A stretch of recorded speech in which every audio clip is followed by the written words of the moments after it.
Hey, good evening, and welcome to tonight's episode of Loot, Die, Repeat, where a bunch of us schmucks sit around, roll dice, do a lot of laughing at each other, and some collaborative storytelling that we like to call Dungeons & Dragons. We appreciate you being here for the show. We, as a way of saying thank you, we'll be doing several giveaways tonight. If we get 45 new subscribers, we will give away that dragon. Awesome custom painted white McFarlane Sea Dragon. Very cool. If we get 10 new subs, we will be giving away at least 2 sets of dice or 2 gift cards to DM's Guild, winner's choice. And regardless of how many new subs we get, we will be giving away 1 set of dice or 1 gift card to DM's Guild. Again, winner's choice. And that, again, is our way of showing our appreciation for the amazing community that you are, that watches us each week, that is on the Discord and laughs with us and laughs at us mostly, especially when we take shots because of our anxiety and the moments that you chat create for us. That was the wrong thing to do. Was that what I don't agree. Hey. You paid for that advice? You can, of course, affect the game drastically through the cheering of bits or through tipping, if that is what you prefer. You can tip or gift advantages and disadvantages. We had an amazing community member, Xantilius, last week, totally blew things up. It did. And each of the players currently in the game starts with at least 6 advantages. And I think I have something like close to 60. So I'm going to be using those guys like crazy. It's actually 70. Close, is it 70? 70. You used 2. It was 72. And you All right, used 2. so I got 70. Used to! Woo! We're getting there! All right. Yes, Good number. Xantilius, I have 69. That's exactly. Now you have to keep it there and you're not allowed to use any of them for the That's rest of the right. campaign. And so thank you again for that patronage, and you can of course purchase other things: temporary hit points, spell slots, features, uses of abilities, smites for those who use them, things like that. And I build my encounters in an intentionally deadly fashion, expecting the community to assist or, you know, Guarantee. guarantee die. their demise, as Chicken with Rabies found such joy in reversing your... So now, to be fair, the first roll you made, Celine, was a Sucked. failure. And No. then Oh yeah. and then the chat allowed you to get to the success side, which was then reversed by the heavy hand of Chicken. So that night before we started, because I knew we were going to start that with the stream, I was rolling my dice to try and like get a feel for how we were doing tonight. I rolled 4 crit fails in like I think 6 rolls, which That's is an a- astronomical odds. yes, so that was my statistically- indicator. High chance that would not happen. You did say that going into I it. did. that Did were you hear not me? You rolling remember good. that? I was Yeah. like, oh no. Right. So, we are gonna move into our game. Oh, you can see the top of this guy here. Oh lord. You probably shouldn't see this guy. All right. So how long should we plan for campaign 4? Joke's on you. I've already been planning. Jake is We know our joking. track record. We're way ahead. I had this conversation with Matthew today. He's like, this is our 28th episode. 29th. 29th, you know? We've made it more than half a year without anyone dying. And I was like, yeah. Well, Steve doesn't count, by the way. Steve doesn't count. So when I was Steve doing the always does. thumbnails a year ago, we were in Mulhessen. Correct. Isn't that crazy? So we went, and this is where I went back to him. We were on the road to Chick-fil-A today and explained, like, well, we haven't really had a Mulhessen fight. We haven't really had a Tiapolo fight. I'm just waiting for the other shoe to drop. So I've been planning for campaign 4 already. And my response to Jake was, I think that we're getting better. And by we, I mean you. And I went, I guffawed.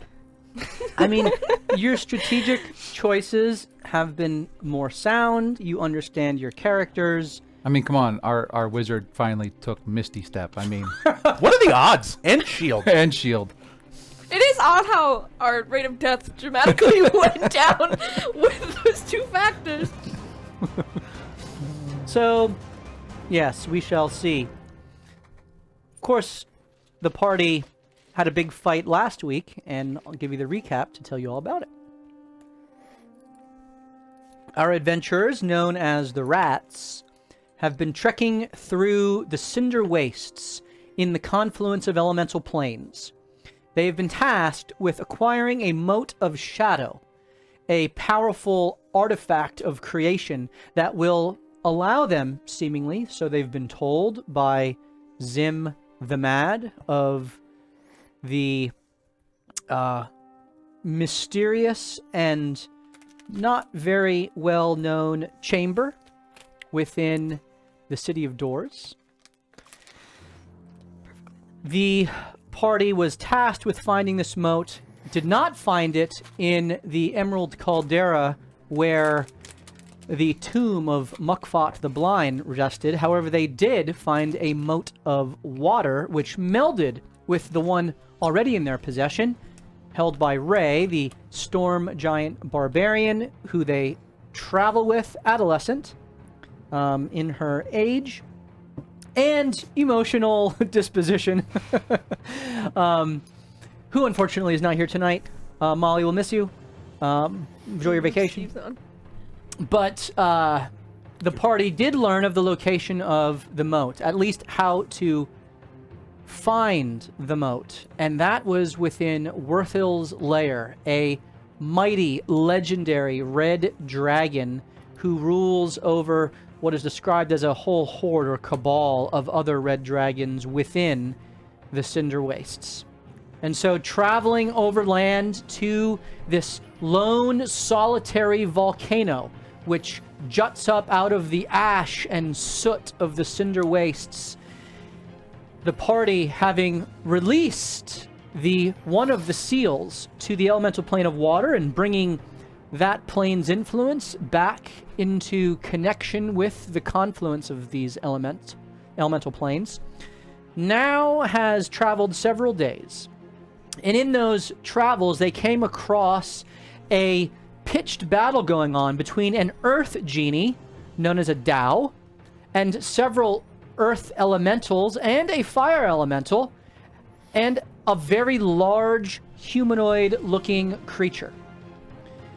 In further investigation, the party saw that this humanoid creature matched the description of an individual known as Bunty, who they learned of in the Tower of the Mad Wizard from Dimitri, a Fey individual who told them that Prophelius, another Fey individual, was seeking out Bunty in order to accomplish some task. He didn't have the full details, but did say if the party were to find him, to direct them back to Prophelius in the Feywild. So the party, recognizing this individual, rushed to its aid and was able, through some wise use of spells, in particular, Antony and Hugo tag-teamed the Dao, trapped it in a wall of force, and then cast sickening radiance on it, which would have, over the 10 minutes that it lasts, surely have killed the Dao. As the party slew several of the earth elementals, Antony, the wizard, was downed by an earth myrmidon, a very powerful earth elemental creature that the Dao controlled, and the Dao offered a deal. Release him, well, actually her, release her from the wall of force, and she would not only call off her elementals and save the life of the wizard, but she would also give the ability to control an elemental creature of fire, a fire elemental, to whoever would accept the deal. Hashin spoke up and accepted the brazier and has it in his possession as Hugo withdrew the wall of force. Antony withdrew the sickening radiance. The Tao bowed in defeat and was whisked away. In the aftermath of this conflict, the party now turns to the large humanoid, 10 feet tall, with very hairy arms and a mat of hair upon its head as it breathes heavy, deep wounds that seem to be slowly closing of their own accord. As he looks at them and with a kind of wry smile says, "Yes, thank you very much. I appreciate your assistance. Why did you save me? Other than my plea for help, you could have avoided the situation and the near death of your friend. I hope he'll be okay." As he looks down at Antony's unconscious, though stabilized body. Well, Didn't I pop him back up? it's kind of what he does. He just kind of Yeah, dies a it's lot. true, you know. Well, you know, Sadiq, when we see someone in danger, we rise to the occasion. And who do I owe my thanks? We are the R.A.T.S, R.A.T.S, rodents of unusual size. That's not it. That didn't rhyme. It didn't match at all. Oh. But you are actually called rats. It's an acronym for something against a Rage. storm. Ray says, "We rage against the storm, because that's what we do. We're going to defeat it, and we're going to own it, and we're going to end it. You can count on it." There. What's your name? Are you Bunty? We think you're Bunty. You just did it in for Please tell me all about yourself and what's going on, because we've been looking for you. At least we were told to look for you. There's Oh, this yeah. mad guy named Greer, and he said to come and find you Yeah, he if did. you're actually, in fact, Bunty. Yep. So, who are you? Yeah, that's a good one. Are you Bunty? He kind of looks at Ray and her excitement and jubilation. Says, "Calm down, large one. At least one day will be very large. Yes, I am Bunty. And please, you knew of me? How did you know of me here in the plains?" Some wizard named Cheese or Greer or something like that. Greer. Yeah, that's it. He had like a book and stuff. Greer. A wizard, you say? Yeah, mad wizard. Not that crazy. How did he know of me and my travels here? It's like a book or something, right? It looked like he was conducting his own experiments, and I don't know if he has his own wizardly network of connections, but he knew somebody named Profilius. Something with correspondence. Yeah. He knew Profilius. He Yeah. said something to the effect that Profilius was looking for you. Letters or something. Looking for me. Yeah, something like that. Pen pals, I think they were. What else did Profilius say? Oh, we didn't meet Profilius. Something about the guy. Where is he? Profilius? Yes. Don't know. But we do know where Greer is, and you should go to him and ask him, because those are the two that were talking. You're sure you don't know where Profilius is? If I had to assume based off his notes, I would say somewhere in the Feywild, but He returned to Fae. Alright.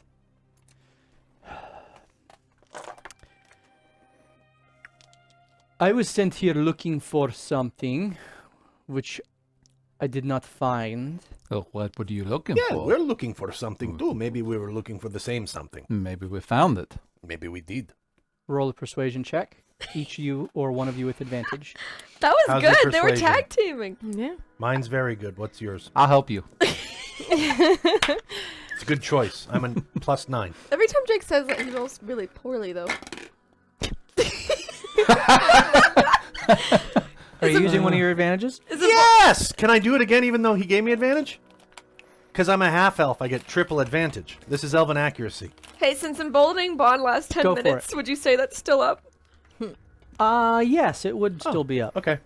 Roll a You d4, Jake. chose Hasheen, yourself, and Hugo, I believe, right? Yeah. 19. 19. So with triple advantage, I did not roll another one. okay, but just took- with you took your emboldened one, right? Yeah. He looks at you. I was looking for a way to free an old acquaintance. He's been trapped for a long time. 19's not quite high enough to get the name of the acquaintance. How about this? Come on. Huh? We did save you.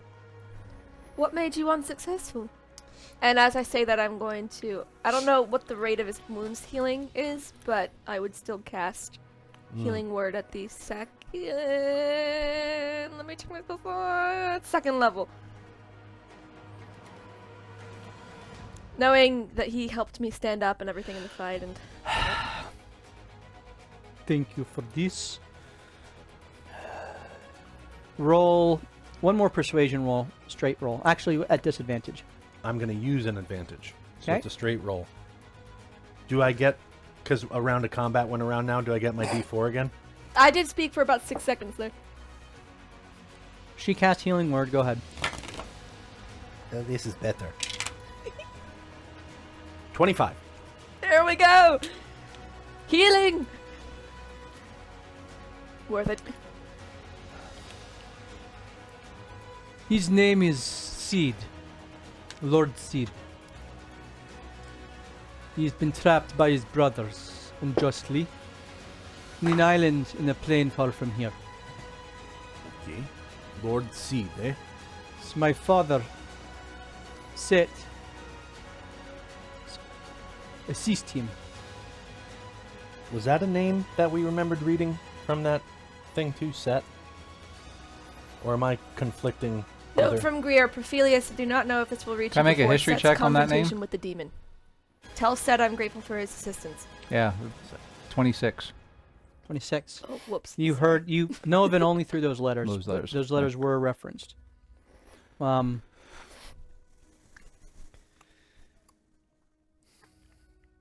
He was trapped by his brothers after he was turned, you see. He was a strong, powerful cleric hundreds of years ago.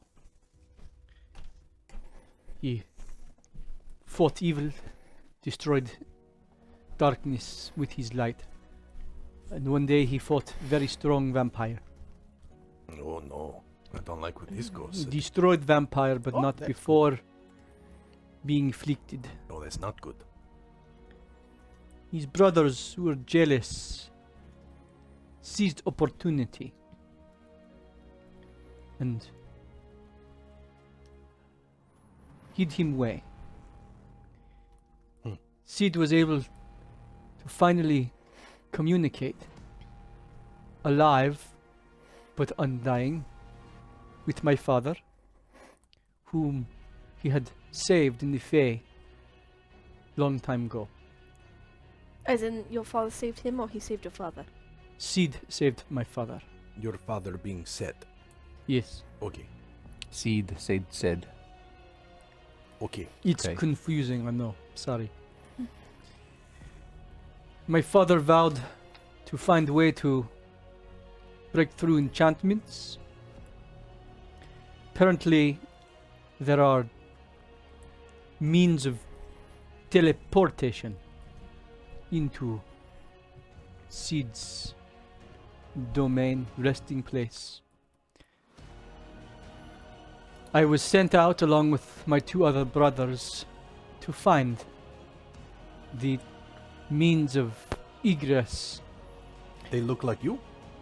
more or less. Okay. Big furry guys. Yes, I am particularly adept to fire and hot, Okay. and was sent here to the confluence of plains where the Sultan reigns. What's your brothers' names? And if I may ask. Like, who knows? We might come across them too, you know? It'd be good to go like, hey, Bunty told us to do this and blah, blah, blah. Do I need to roll or are you looking it up? I didn't put that in my notes. I have to bring that up in my... Okay. I'll kill time.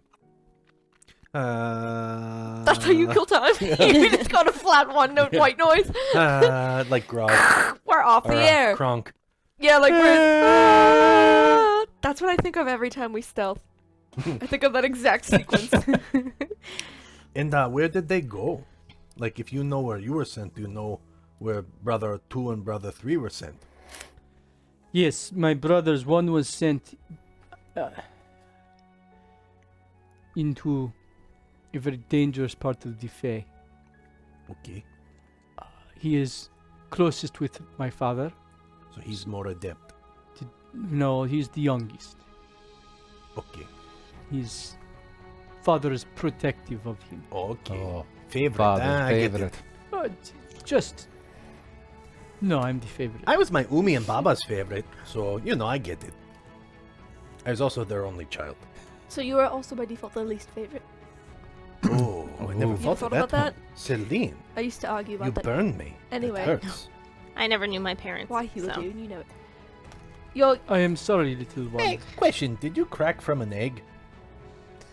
I you can't just don't ask someone remember. if they cracked from an egg. I mean, she's a bird That's person. I didn't know insensitive. birds crack from eggs. That is a great question that She's I not an do omelet. not know the answer to. Think that one. Carry on, Yeah, Buffy. please. So one brother to the Fae. Dangerous one- part of the Fae. Went to Celestia. Whoa, Oh. what? Oh. Ooh, interesting. Celestia. What are you looking for in Celestia? Same portal. The same portal. A portal, a way in to Seed. Because of his connection to Divine, it was thought that there may be one there. You mentioned that he was a, and I'm sorry to interrupt, but you mentioned that he was a powerful cleric. What god did he worship? Out of curiosity. I don't know. Hmm. I know only enough. My father has tried to protect Seed from his brothers. He typed the names in the chat. Strife and Alaron. Right. Strife sounds like a fun guy. Strife is in the Feywild with my Is father. that like a nickname? Strife. It's hyphenated, Strife. Oh. Yeah. Odd. I feel better about Short Strife is one syllable it. easy. Fine, I get it, yeah. Alarant is in Celestia. Did I just hear that correctly? Did you say Alaron is incest? In Celestia. In Celestia! I heard the same thing you heard. Yeah. Like, Hey, whatever. Maybe that's why he's so furry. I Okay, don't know. sorry. Continue. How many eyelids? So how close are you to finding this portal that you're looking for? I have no success here. I have traveled these wastes a long time. So you're moving on then, huh? I will return to Fae if this is what Prophelius says. Prophelius is an assistant, more or less, to my father and many others. To set. Okay. Oh, and to others. Interesting. So, What manner of creature is Prophelius? He's a Fae, very gremlin type thing. He shapes changes. Mm. okay. Why did they attack you? The Dao asked for payment to pass. I have nothing to pay but my life and my weapon, of which I will not part. That's simple, huh? Can I insight that? Yeah, Sure. how's your insight? Okay. I don't know. What- I'm gonna use an advantage. Oh, actually, I'm okay at that. Yeah, use one. 18. Oh, there you go. 18. I'm using an advantage. Your Are bird you trying to eyes. You don't know what I'm. You don't know what I'm trying to do. But I rolled a 16 on the die plus stuff. He seems sincere and earnest in Darn! what he is describing as the reason for the attack. I have 68 left. All right. You know, in that same letter that we read, it mentions something about. Do I have to roll history to remember the letter, or? What are you trying to remember? I was gonna bring up the way that he started the letter, which was, Prophelius, I do not know if this will reach you before Set's confrontation with the demon. Just wanted to bring that up. Could be Damon. Are you bringing that up? Yeah, You if remember I don't it. have to roll. Yeah, okay, you remember Yeah. it. You know, it's interesting. The letter that we found in Greer's tower mentioned something about Set, your father, confronting a demon. When's the You- last time you spoke with him? Watch his eyes go wide very briefly before he composes himself. This makes sense why he is recalling. I must go swiftly. Okay. Mad Wizard's Tower, you say? Mm-hmm. Do you have a map? We can mark Pull it out for the you. map. Yeah. I've been through the confluence. Okay, I know good. where it is. That way. Northeast. Do you need He water? turns the map upside down. Oh yeah, you're right. Yeah, it's northeast. Yeah. I have means of survival, thank you. My deepest appreciation, he kind of holds his hand over his heart and kind of bows. And should you ever travel to the Fae, please find me or my family. You will know us by our howls. And as he says this, you watch as he transforms into the largest werewolf you've ever seen. Whoa! I love Except Holy it's shit. more not full canine, more like a kind of a bestial, Like a man bear pig. yeah, man bear pig, Yeah. bestial transformation. So he looks like half werewolf. Is he a shifter? Not more of a resemblance than a shifter with merely canine features. Okay. You watch as his arms and legs kind of elongate for a moment, and his body kind of extends out, and he does go to gallop, but it is a still clearly humanoid. Think more of like Beauty and the Beast. The Beast. yeah, something kind of like that. You get the sense that so his he paused father, mid-frame when he's transforming in the glowing pinpricks of light. his at them. father, like and how he described him, his age likely is a full lycanthrope. It's an interesting family. It's okay, bud. And so he bounds off to the northeast, giving you the invitation to look up his father should you ever travel to the I Fae. know them by their. Did we howl. notice any sort of religious symbols on his clothes? Roll a perception check. Yeah, specifically when he did this. I crit thing, failed it, so His I didn't see. his greeting or whatever, his like thank you at the end. Like, did he grasp or hold when he did that? Can I roll for that? Sure. Yeah, can Jake roll for that? Because I'm better at this. What are you rolling? Same thing she said. She beat me to saying that. Were there any Perception. iconography Go or, ahead and- or this is symbols? perception. Go ahead. What do your elf eyes see, Hashim? 23. There we go. His clothes are rather ragged. Why's my first roll crit fail? There really isn't anything iconography-wise, symbols or designs that might belie How about some. that sword that he was unwilling The to sword give up? was sheathed. Mm. On the hilt, there does seem to be a bit of a. There was a red gleam before he rode off. Okay. But rode off. He galloped away. So, you that's the best that you can draw from that. So as Bunty has thanked you, and you have gathered information and also shared with him the need to return, and the demon that his father seems to be dealing with. We should ask what demon.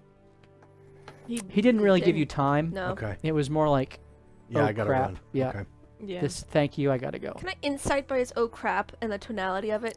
Who I might think? Oh, it says Yes. Modius. Please roll an insight If I check. roll a crit, you have to tell me. Super disadvantage. No, I rolled a 9. Super Um, disadvantage, triple disadvantage. With a 9, given that, You don't even bother. given how quickly he reacted and responded, and given It's a bad one. the strength he displayed in the combat with the Dao, which good. genies are strong, Mhm. this must be a demon of some strength. Oh, get back here! I have questions! Alright. That's what I say sending was.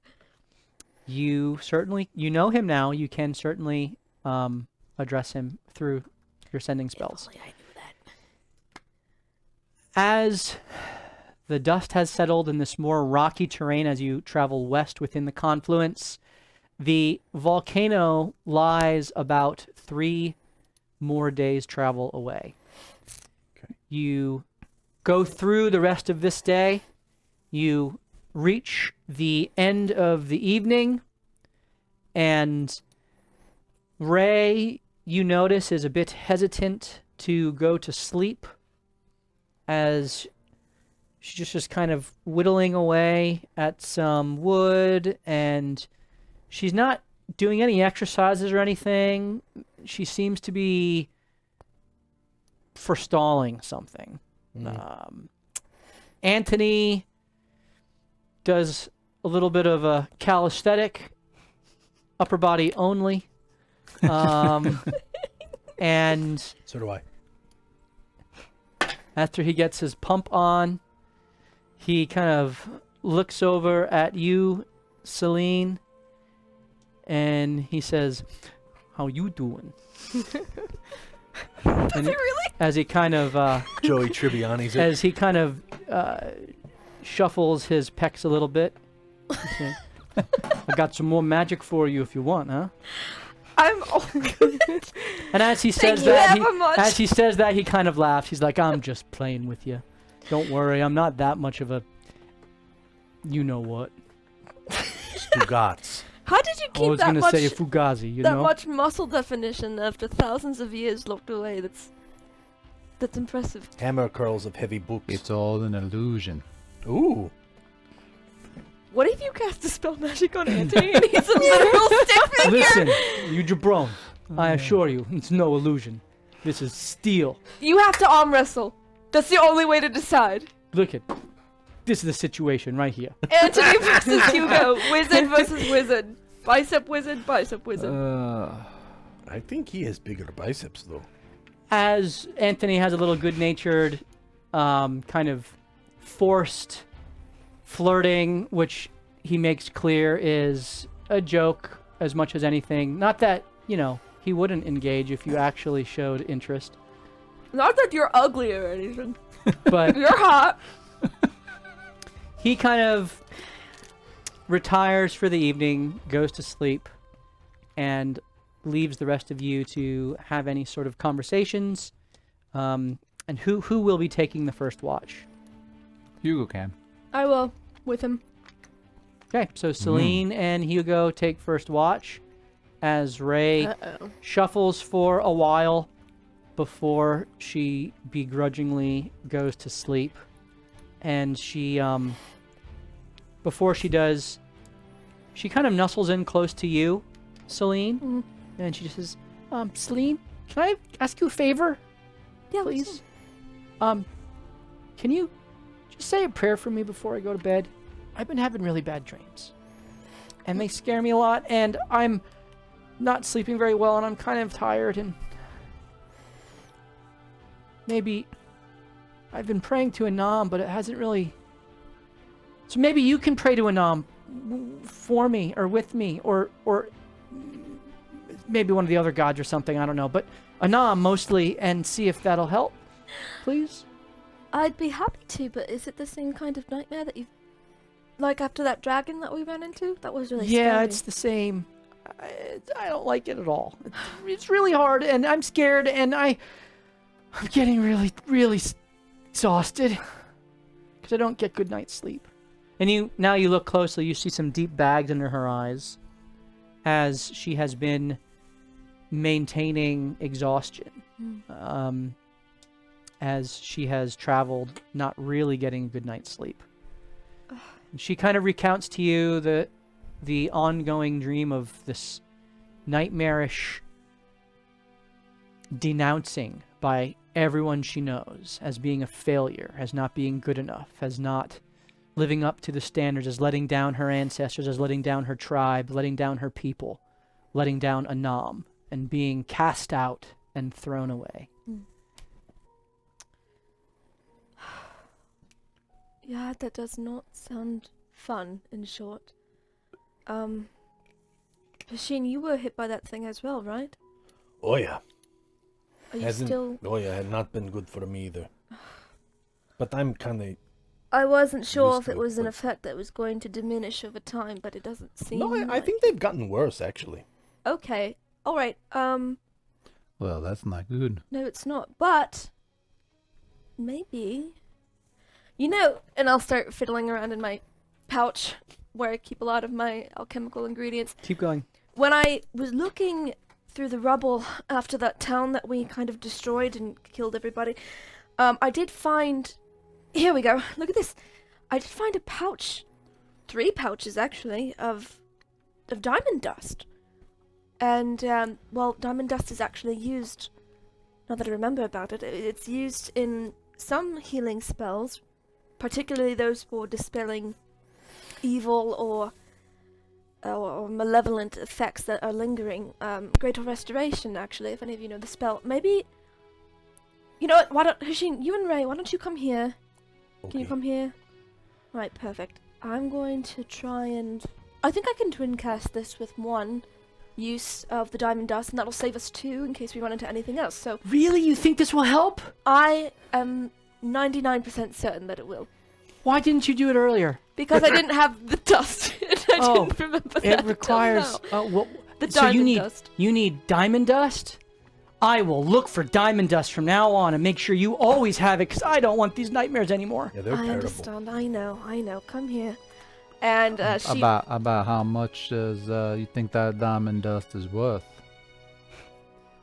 No, I asked genuinely. It's a good question. We should really consider I that. think I wrote down... Because I Why watched is that this. third person? Yeah, hold on! You have You're yet, asleep. You have yet to answer You're asleep. how you were born. You're asleep! You will always be asleep whenever we discuss monetary value, from now on.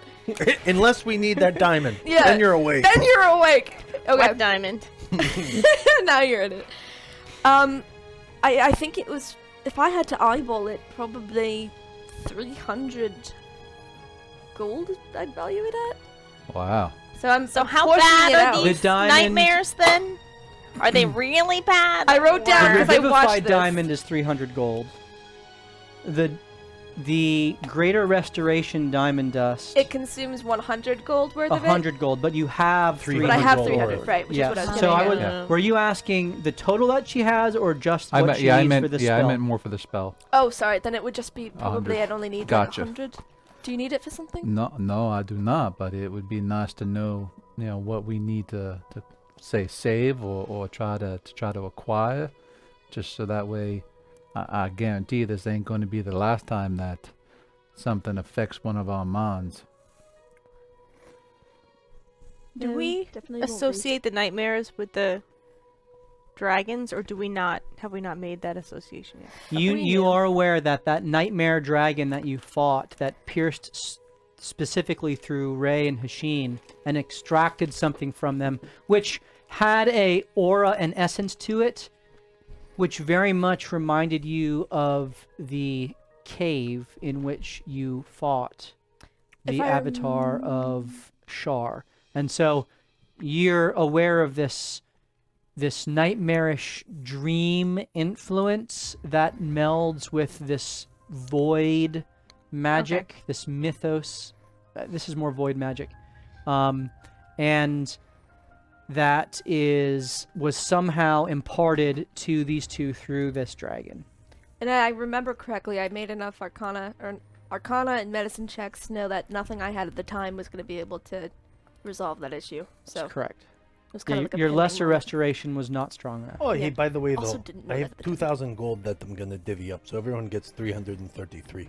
Well, that's wonderful, because I got 8 silver pieces. I have nothing. I have a Thank copper, you. but it's kind of bent.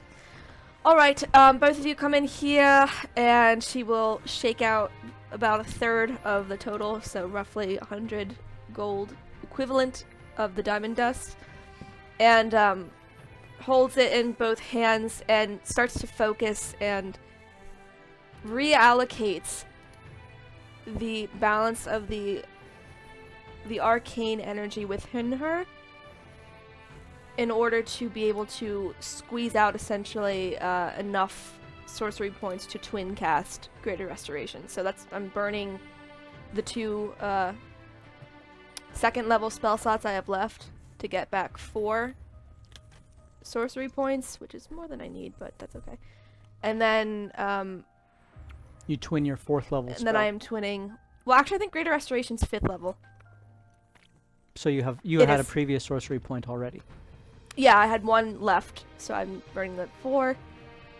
5 total sorcery points left, and as she has the diamond dust in her hand, you see, almost akin to how she casts Healing Word.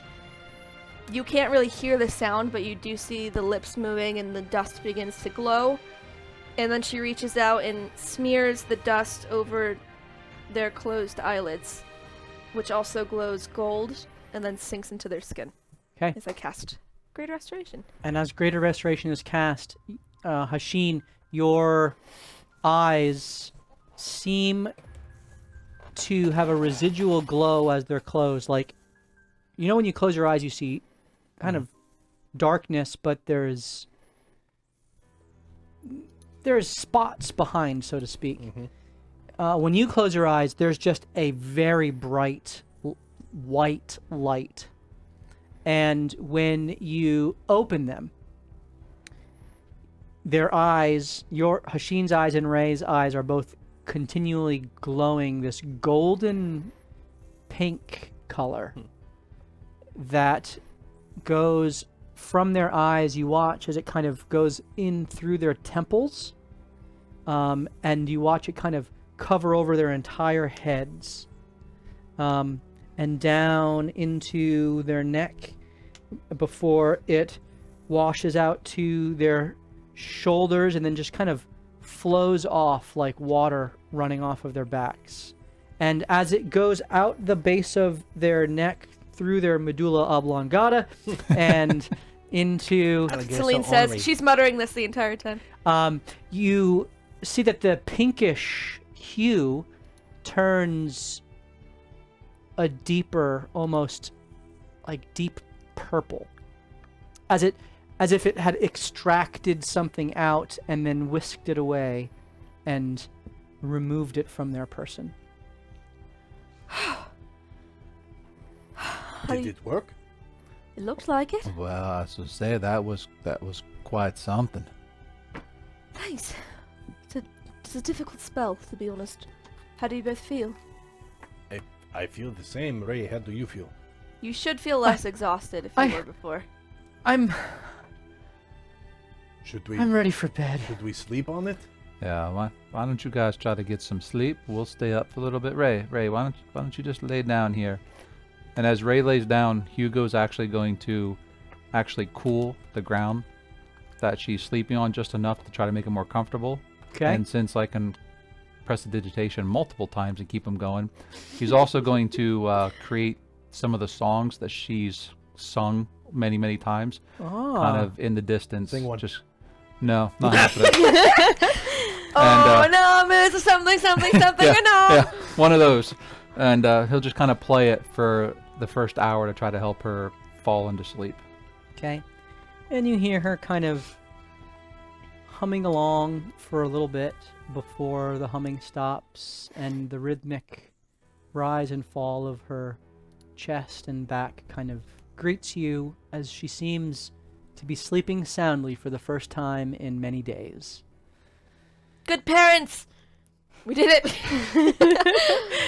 That's our kid! I believe you did the hard work on that one. So, Celine and Hugo, any conversation that you two specifically wish to have?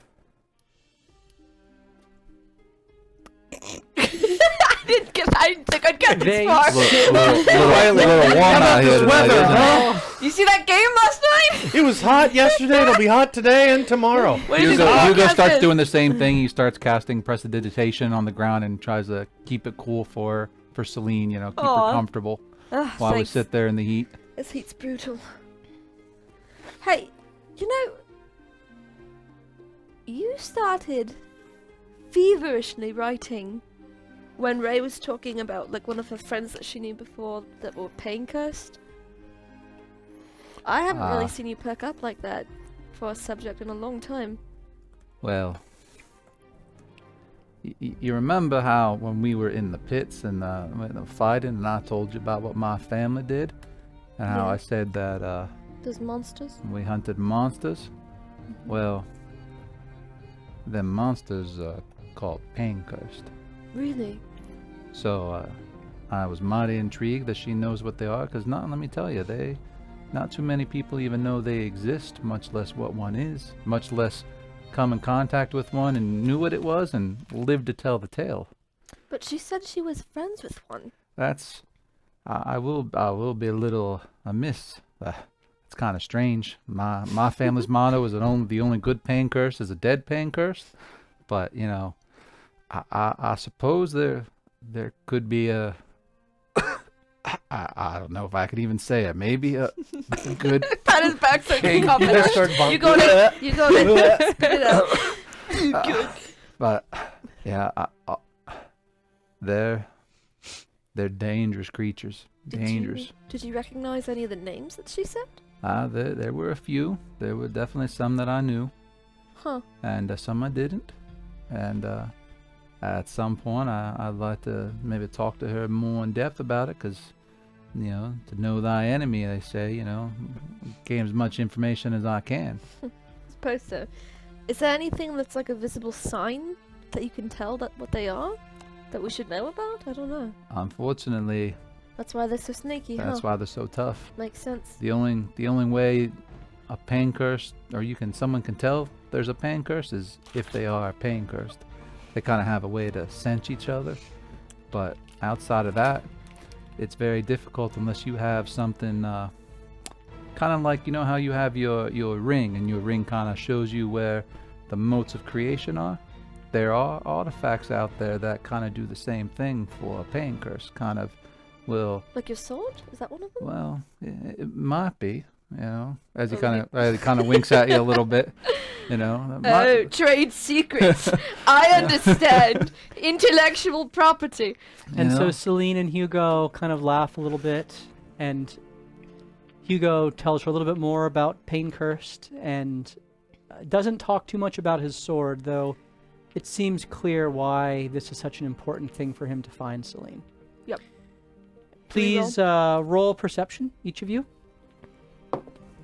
Uh-oh. Ooh, 28. I'm gonna count on that. That one. Yeah, that one. Okay. I'm rolling advantage. What are you rolling there, sir? I have 67 left.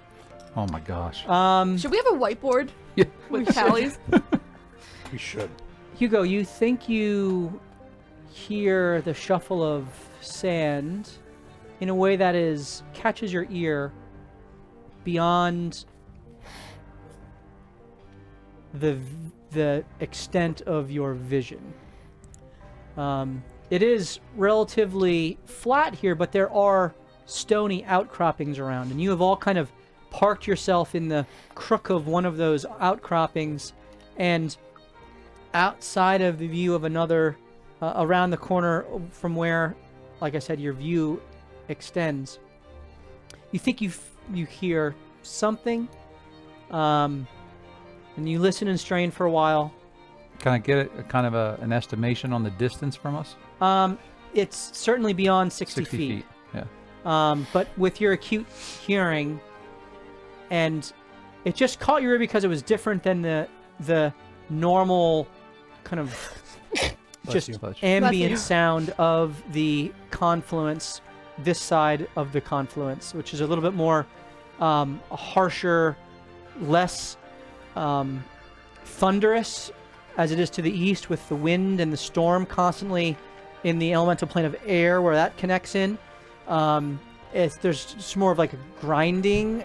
So would it be construed as the Subtle. wind blowing the sand, or this is Ye- more intentional? It sounded because so there's subtle shifting and shuddering of the ground, just from like what would be tectonic plates within the Ooh, elemental geology. plane of Earth, right? As you get closer to that, but this just sounded different than any of that. You don't hear it again though, as you continue to listen. You noticed it, You keep your eye out, even more vigilant and aware, but nothing seems to approach. You get through the rest of your time, and who is taking the next watch? Am I the only Ray and other Anthony one? wake up, and we would tell them we thought we heard something. We're not sure what it was. Just be 'Kay. careful. they go through uneventful Good job, bud. as Vanguard. Cacophony and Hasheen take the last watch. However, before we get to that, Oh. Hasheen, Oh no! Did it not work for me? Oh no! You! Oh. I'm the worst.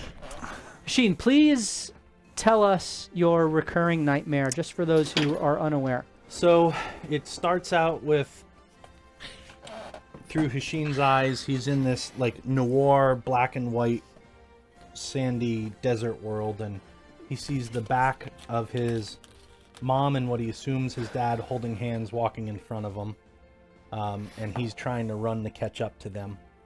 And then his dad disappears from his eyes. Then his mom disappears, and when he catches up to where their bodies were, all that's laying on the ground is a ring. And then when he looks up, he is surrounded by 6 shadow demons with glowing yellow eyes that begin to accost him and knock him back. And right before they do the killing blow is when he wakes up in a gasp, just about every night. So, this time, you don't even get to the shadow demons.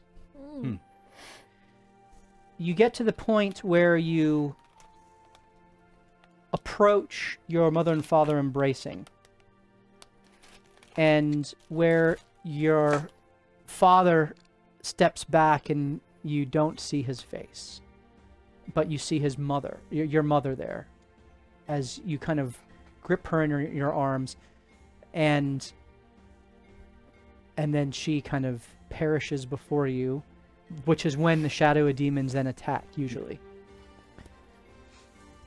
As your father steps back, you go to your mother, but you stop because the face of your father is visible Ooh, Whoa! for the first time. for the first time. Oh, get ready to write. Cacophony, get ready to write. I'm ready. You see the figure always wore a hood, Mhm. a cloak, long, kind of deep royal blue, purple. And you've gone through this now so many times that you really don't even look. Right. But as you step and grab your mother, out of your peripheral vision, the front of the figure is no longer blank. You grasp your mother, and then you turn and stare. And there, your father, as you imagined he always has been, is looking not at you, but at your mother, with a very sad, somber stare. His face, covered in the cloak, has bits of white hair that poke through, kind of frames out his elven face. His skin is a deep charcoal of a drow. His features are sharp, high cheekbone, handsome.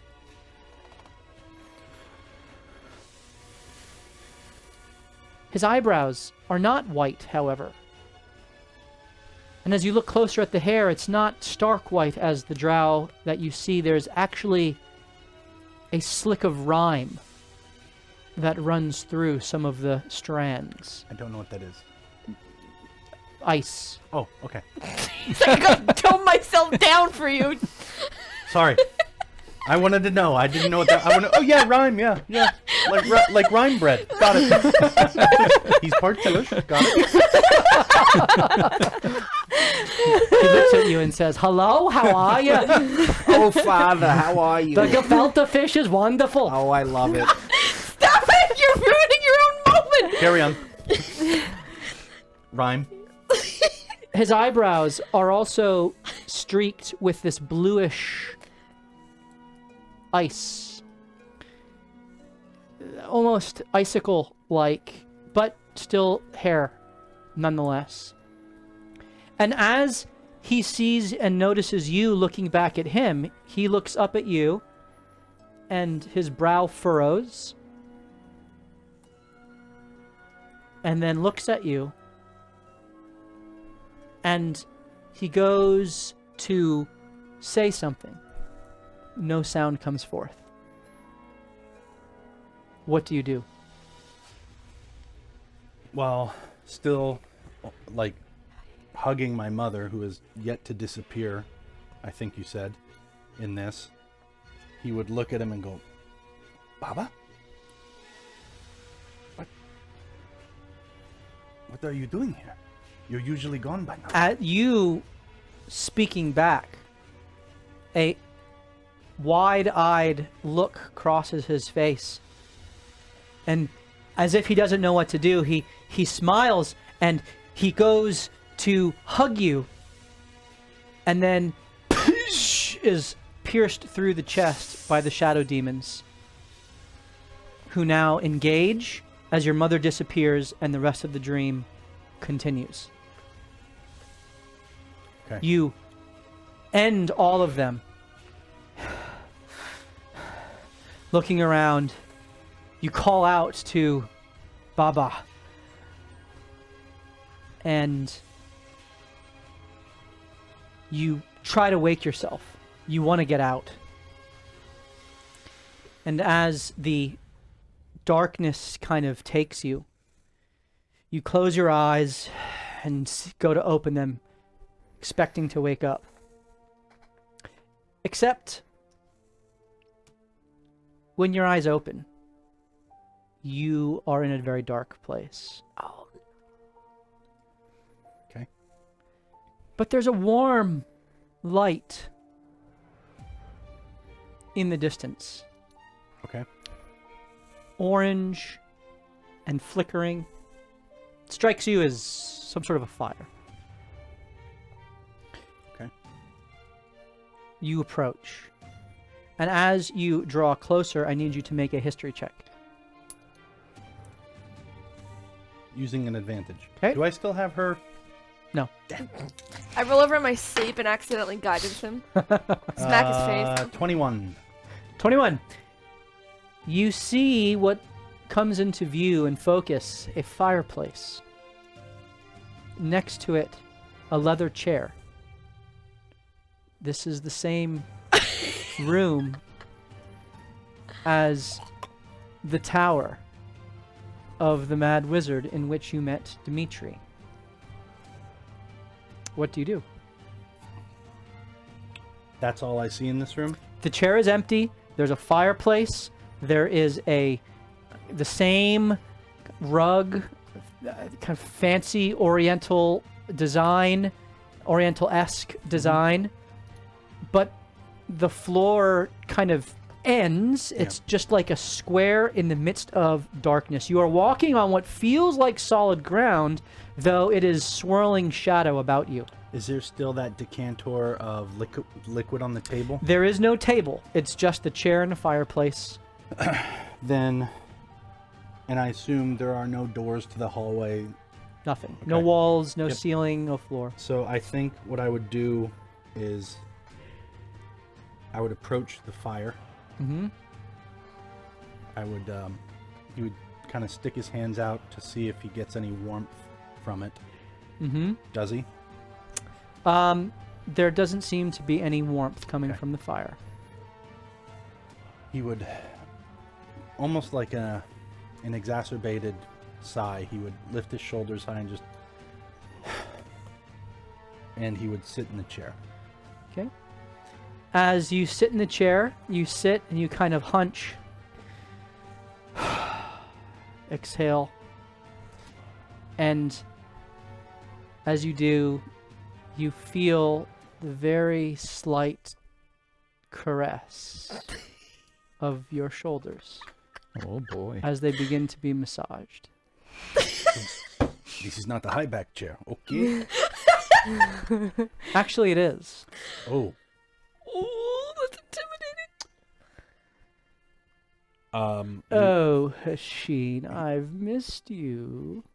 Ugh. As you kind of turn back, and now twice the size, Dimitri. The same fine, noble dress, finely tailored slacks and coat, and kind of an open chest, not unlike Antony's, though not nearly as gaudy and kind of just absolutely brazen in its display. There's a kind of a frilly white shirt that also is frilly at the... It's Tom Cruise in an interview with a vampire. Yeah. Okay. Yeah. And he just kind of gently starts massaging your neck. He says, "Oh, you've had a long day. Mm-hmm. How was that dream?" The one where I saw my father? Oh, it finally happened then, did it? So it worked. What worked?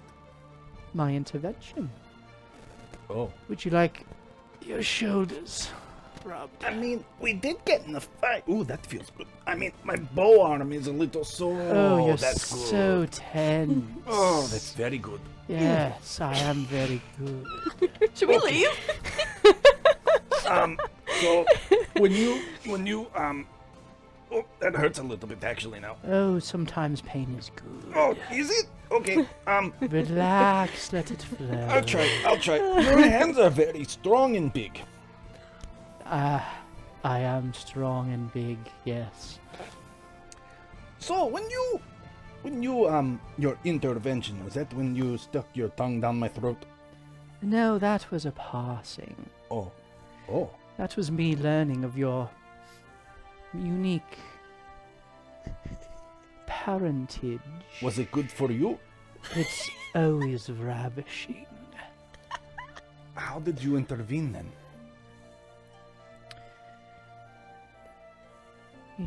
Tell me. He doesn't answer your question. Tell me, what specifically changed this time?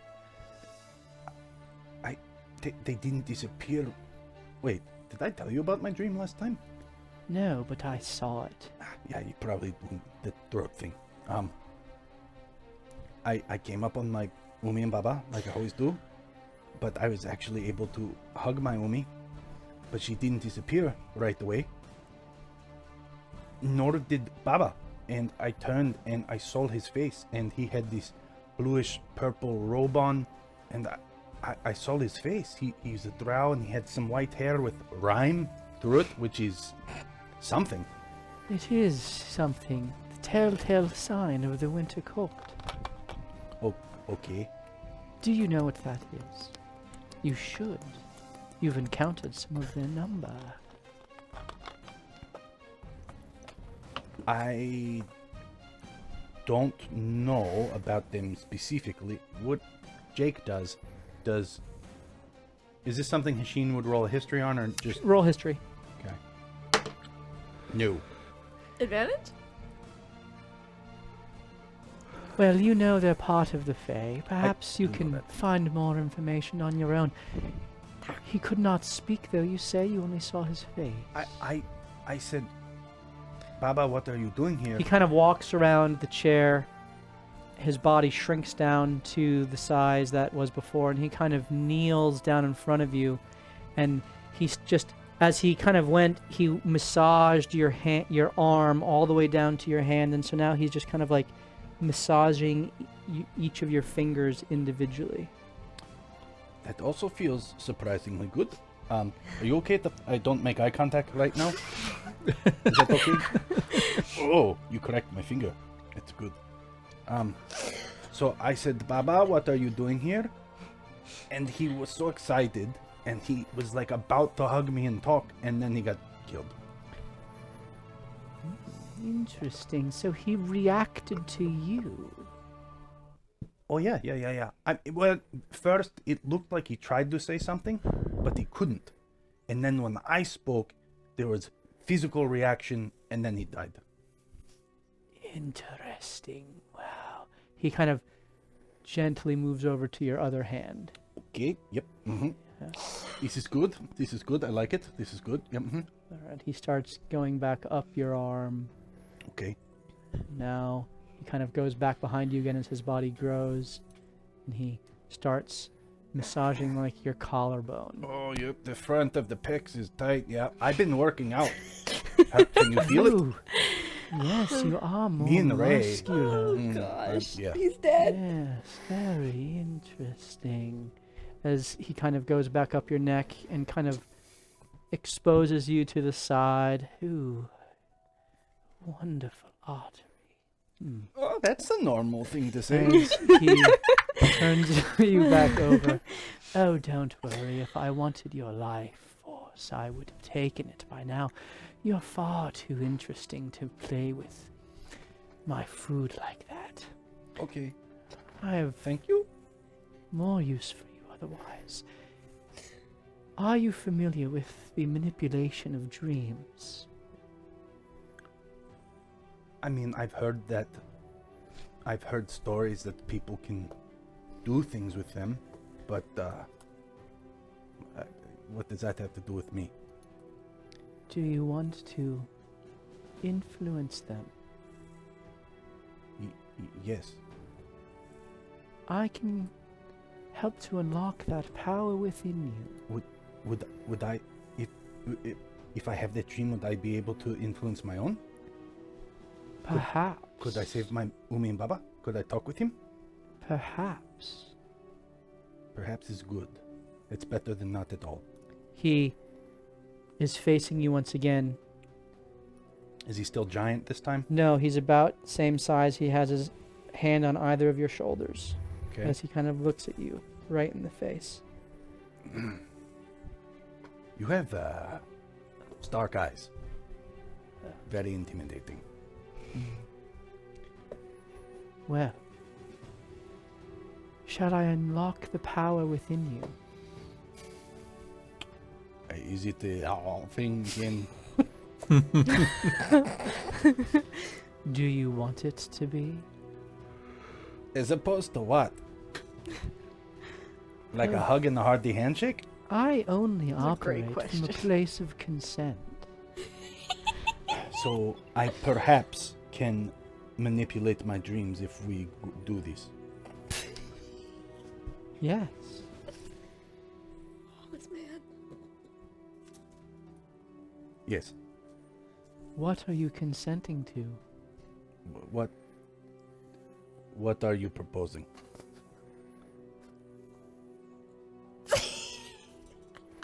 He kind of, for the first time, breaks eye contact with you and Oh no. and smiles. That's bad. Dude's like, I didn't think it'd be this easy. and looks back up at you, moves his hand from your shoulder to your chin, and just kind of slowly caresses it. You want another parse, huh? Don't you? Alright, can I tell you a secret? Of course. It wasn't as bad as I thought it would be. You're more gentle than I assumed. Please tell me he gets the lover's comfort bonus when he wakes up, please. +5, +10% skill level. You are a good boy. As he taps you on the cheek, he just leans in and gives you a peck Oh. on the right side. He says, "Parsing is very particular, Okay. but I appreciate your trust." Mm-hmm. And as he leans back, he takes his two fingers and puts them right on your forehead. Now close your eyes and imagine your heart's deepest desires. Please describe what you imagine. Can it... One thing? One thing.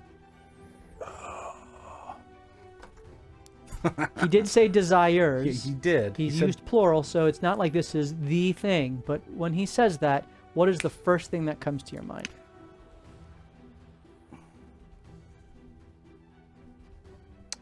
I have to roll here. Okay. Okay.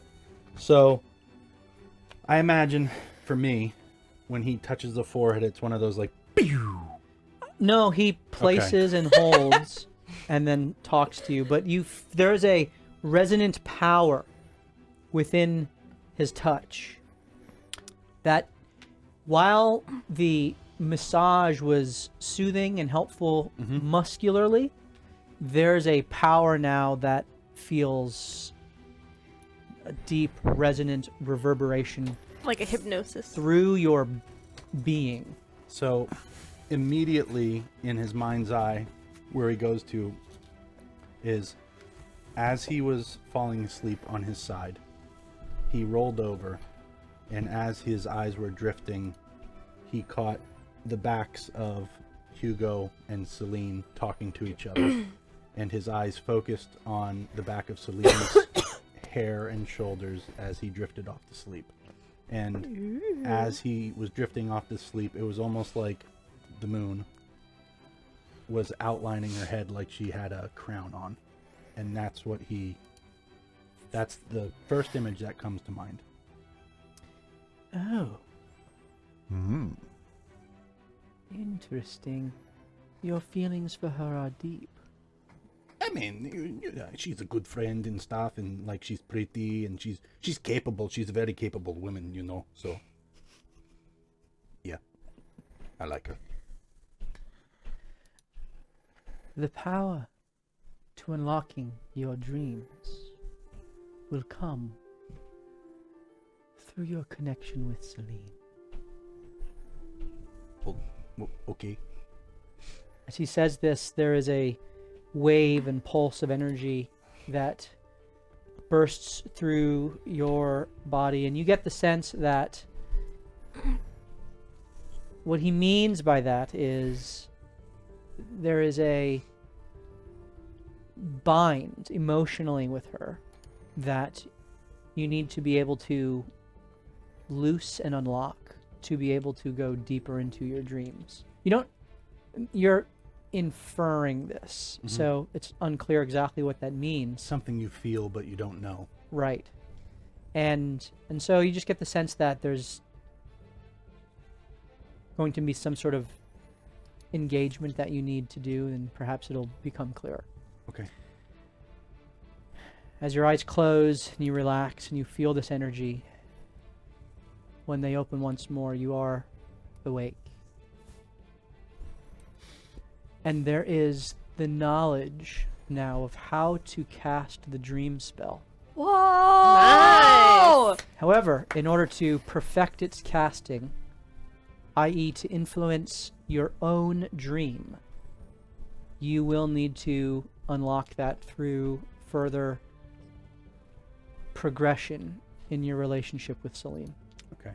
We're about to Sims 4 the crap out of this. We got this. All right. That was awesome. You are now in the 5th day of your travels. I need a roll, please. Cacophone? Alrighty. You were Showing on the white point one? last time.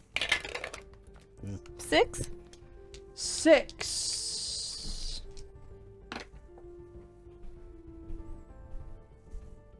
That is a day of downtime. Ooh. Alright. Well, that's good. So as you travel, you go through the entire 30-hour day cycle of the confluence of planes. The nightfall concordance lifts the darkness and then reinstalls it once more, not having any particularly eventful engagements. You are able to essentially choose to work on something within your party, a skill, an ability, role-playing. So each of you have the option of focusing on something, and the day will be spent with that. So, Ray and Anthony are not here. They're not going to be a part of this. They're just assisting anyone else who's doing things. So it's just the 4 of you who will have the option to take some downtime. Anthony works Alright. in artificing. Sure. Anthony works on artificing, and we'll say that please someone roll for an advantaged artificing roll for him. Anthony's down to 6 advantages. Would you roll highest roll on the die? 17. Roll the Dave 17 downtime. plus his artificer skill. All right, Anthony, you get a point towards artificer. Steve, I know you're watching. Please mark that down, and you have a point towards your artificer subclass. So, Celine, Carissa, do you have the flour in the jar? Anthony has it, doesn't he? His servants were like carrying it along. Oh, that's right. Yes. He would have given it to you. Okay, yeah, So- then I've got it. So what So you can put that in your inventory. The living specimen right. of the what's it called? Fire lotus. Fire lotus. Yes, thank you. So what I would try to do is to take Oh, where is it? take care of that. Oops. I'm going for a ranger. I'm gonna kill 2 birds with 1 stone here. I'm going for my ranger point, Okay. With 1 stone on this. and I want to I'm work offended on. by that. Sorry. 2 guppies with 1 cast. Yeah, there we go. JB's offended by it. I want to spend some time with Celine while taking care of the flower, as best I can. So some horticulture time. Roll a nature check. Not good at that. I'm the worst ranger. Use advantage.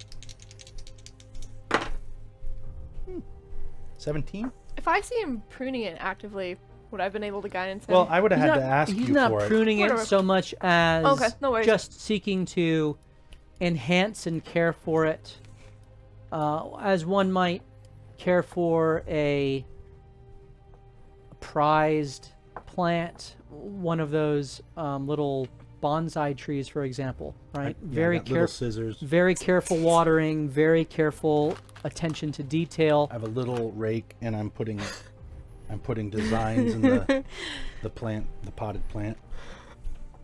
And so you get your ranger point, Yes. and Okay. you're what, 1 away? 1 away. And if you care to take any time in conversation with Celine, you certainly may. Yeah. Hey there, Celine. How are you? I'm good. Oh, are you working on the... Oh yeah, it's important to you. I didn't really know you were... I don't know. Green thumb. Oh yeah, you know, when you come from the desert like I do, you have to learn how to grow things where things shouldn't grow. You know, it takes extra care and time and some talent to make things grow.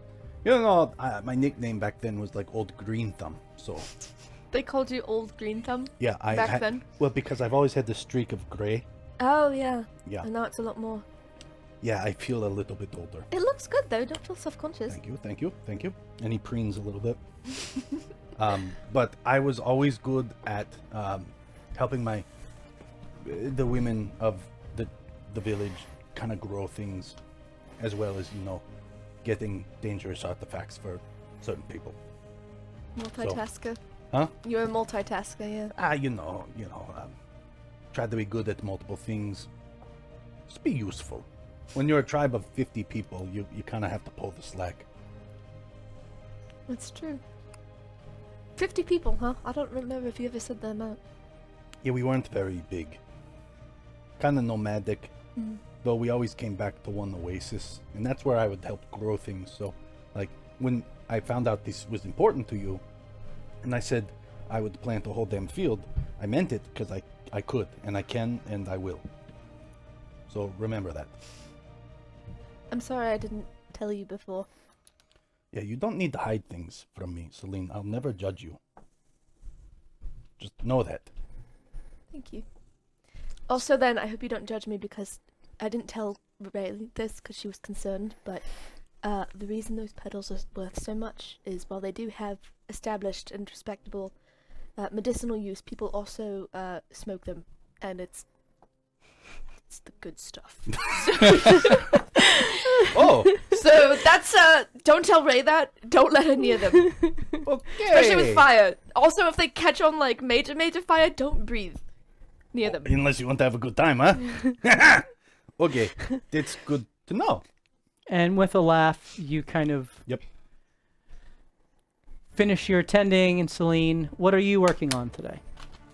My meth lab. No. Say my name. Puts the mask on. I am the one who revives. No, I'm working on deepening my understanding of the ring. Okay, please roll an Arcana check. Before I do that, would I know anything or have learned anything since we learned about the ring, about the god of Savras? Would I have been able to talk to Antony at all in downtime about it, or I just don't know what I know about him, because I know that this ring is now like Roll a mote of religion his. check. We'll, Okay. we'll make this how much you've learned from Antony about Savras. Okay. D100. Are you gonna study how you 77. came to be? Like, search your history. 77. Yep. Okay, I should, so you've but- known of the god of Savras. You know that he is a neutral, I took this rogue class. and I good deity of Nothing. sight, You work in the road class? would like of to. foresight specifically. Divination wizards are oftentimes also devotees or acolytes of Savras. Mhm. Savras is an ally of Maestra and of the other good aligned gods such as Pelor and Selune and Shantea and Ilmater. You know that he has a champion in Waterdeep named Nain Keenwhistler, who was a friend of Antony's, which tells you Nain is very, very old. He mentioned something about them both being part of a unique arcane organization. It doesn't really go into further detail than that. You learn that Savras himself has a very powerful artifact known as the Eye of Savras. And Antony believes that your ring is actually fashioned from a piece of this eye. Because there has been a rumor that the Eye of Savras had artifacts made from it. And the fact that this is a mote of creation would imply to Antony that the Eye of Savras is also a mote of creation. Perhaps the primary mode of creation for Savras in this plane. Like a chicken. Unfertilized. And that is the extent of what you learn about Savras, in addition to what you already knew. So, with that knowledge in mind, Celine would look at the ring and not hide it in like this kind of gesture, but like so that it's outwardly turned. And she would pray, not in a manner that is like throwing in with another god. It's more just, I don't know, like the D&D equivalent of sending an email to another god. And it would be something along the lines of, Lord Savras, through events, happenings, and perhaps even fate somehow, this ring has come to me. I have learned only a little glimpse of its power, but I've learned enough to know that whatever I can do to keep it from falling into the hands of those who would do evil, I humbly ask that you would assist me and empower me to make it so. P.S. If you want to help me learn more about it so I can accomplish that goal, that would also be appreciated. Love and kisses. Illmate is chosen. XOXO. Please roll a religion check. Okay. I'm gonna roll with one of my advantages. Please do. Yeah. Can I guidance myself? Sure. Yeah. Can I embolden and bond myself? Could you? Ba ba ba ba ba. Why? This is so irritating. You're down to 5 advantages. I am. Can I use a sorcery point to reroll, or is that just we're Go we're for done it. with those? Okay, right it's now. It's a free day, right? Yep. Yeah, So you may as well. that's what I was thinking. I just start casting sickening radiance in the distance twice for the hell of it. And then you short rest and do it again. Yeah. Okay, let's see if we get any better than this.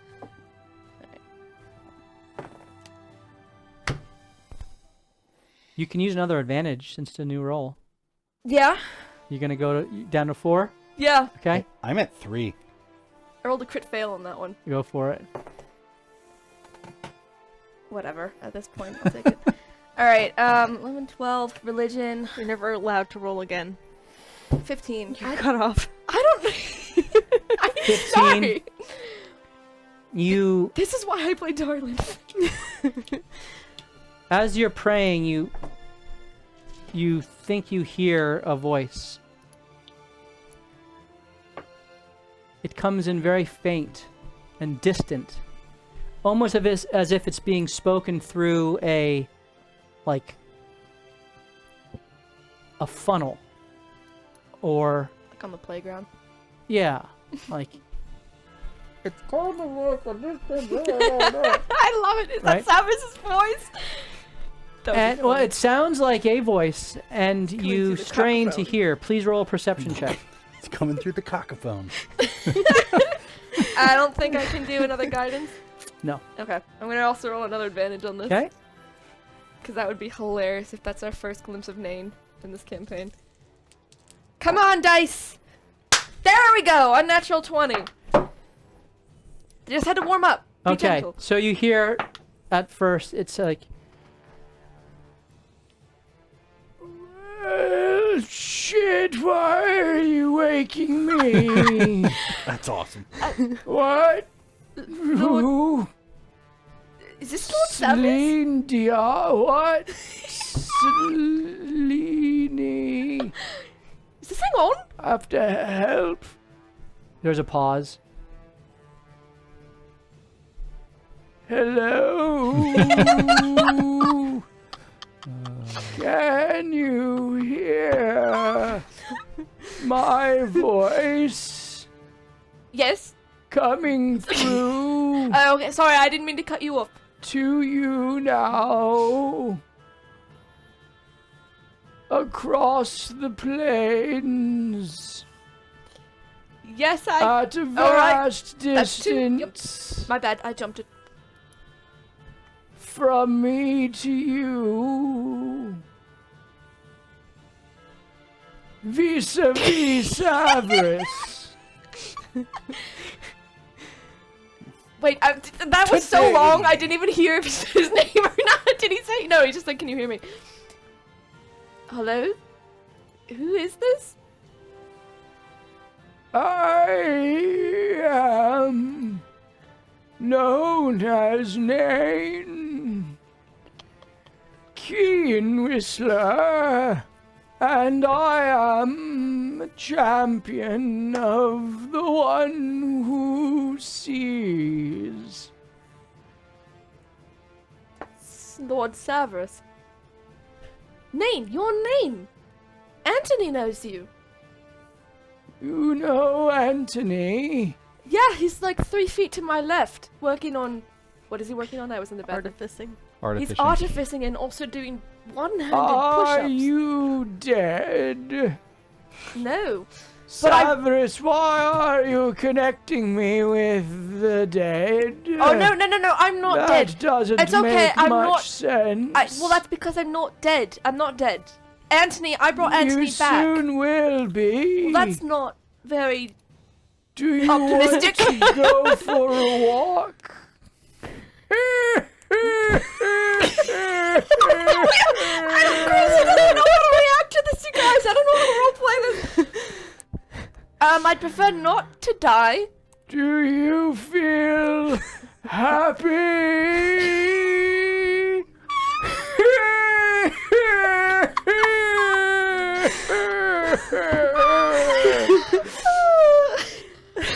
I think so. I think I'm happy. Why would Lord Salvus connect us? I was trying to attune to this ring. What ring? It's a ring of something associated with sight, and they said it was an artifact of Lord Salvus to find other motes of creation. I'm trying to understand it more so that I can protect it better. That's very interesting. Where are you? In the element. Can I insight that? Sure. Okay. How are you I gonna believe do this that? man. I believe this man entirely. With my whole heart. I want this man to be my grandfather. In the elemental plane of fire, we're wandering around trying to find a mote of shadow. Apparently, that's through a portal, which is being guarded by a bunch of dragons. Who is with you right now? Oh god, you're gonna quiz me on everybody's last In names. that place of which you speak? So there's... Okay, so I'm there's... Alright. listening. So, there's Anthony, like I mentioned. I kind of sort of revived him a little bit with assistance, I think, from gods. So he's over here now in the flesh. And then I have Ray. Ray, I think she's mentioned to you before. Ray's alive? She's alive, yes! And we've been keeping her alive, being very good parents. Stop talking! Sorry. This changes everything. Does she still have Sola? Yes? Tell her the storm grows to dire proportions. Waterdeep is assaulted from the west by the waves of Tiapolo. Son of a bitch. Those worthless fools failed in their efforts. That's probably a little harsh. They had a very tall order, but that dwarf was a fool. I'm gonna clip this and send it to Matt. There's still hope if Ray lives. I have had no sight of her. There is an intervention, apparently, by who I don't know. But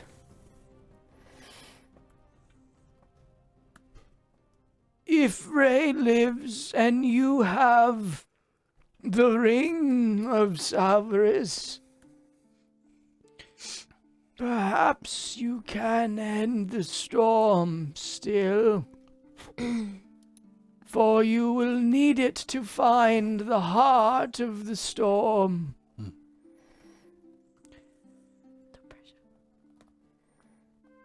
You must find Rygar.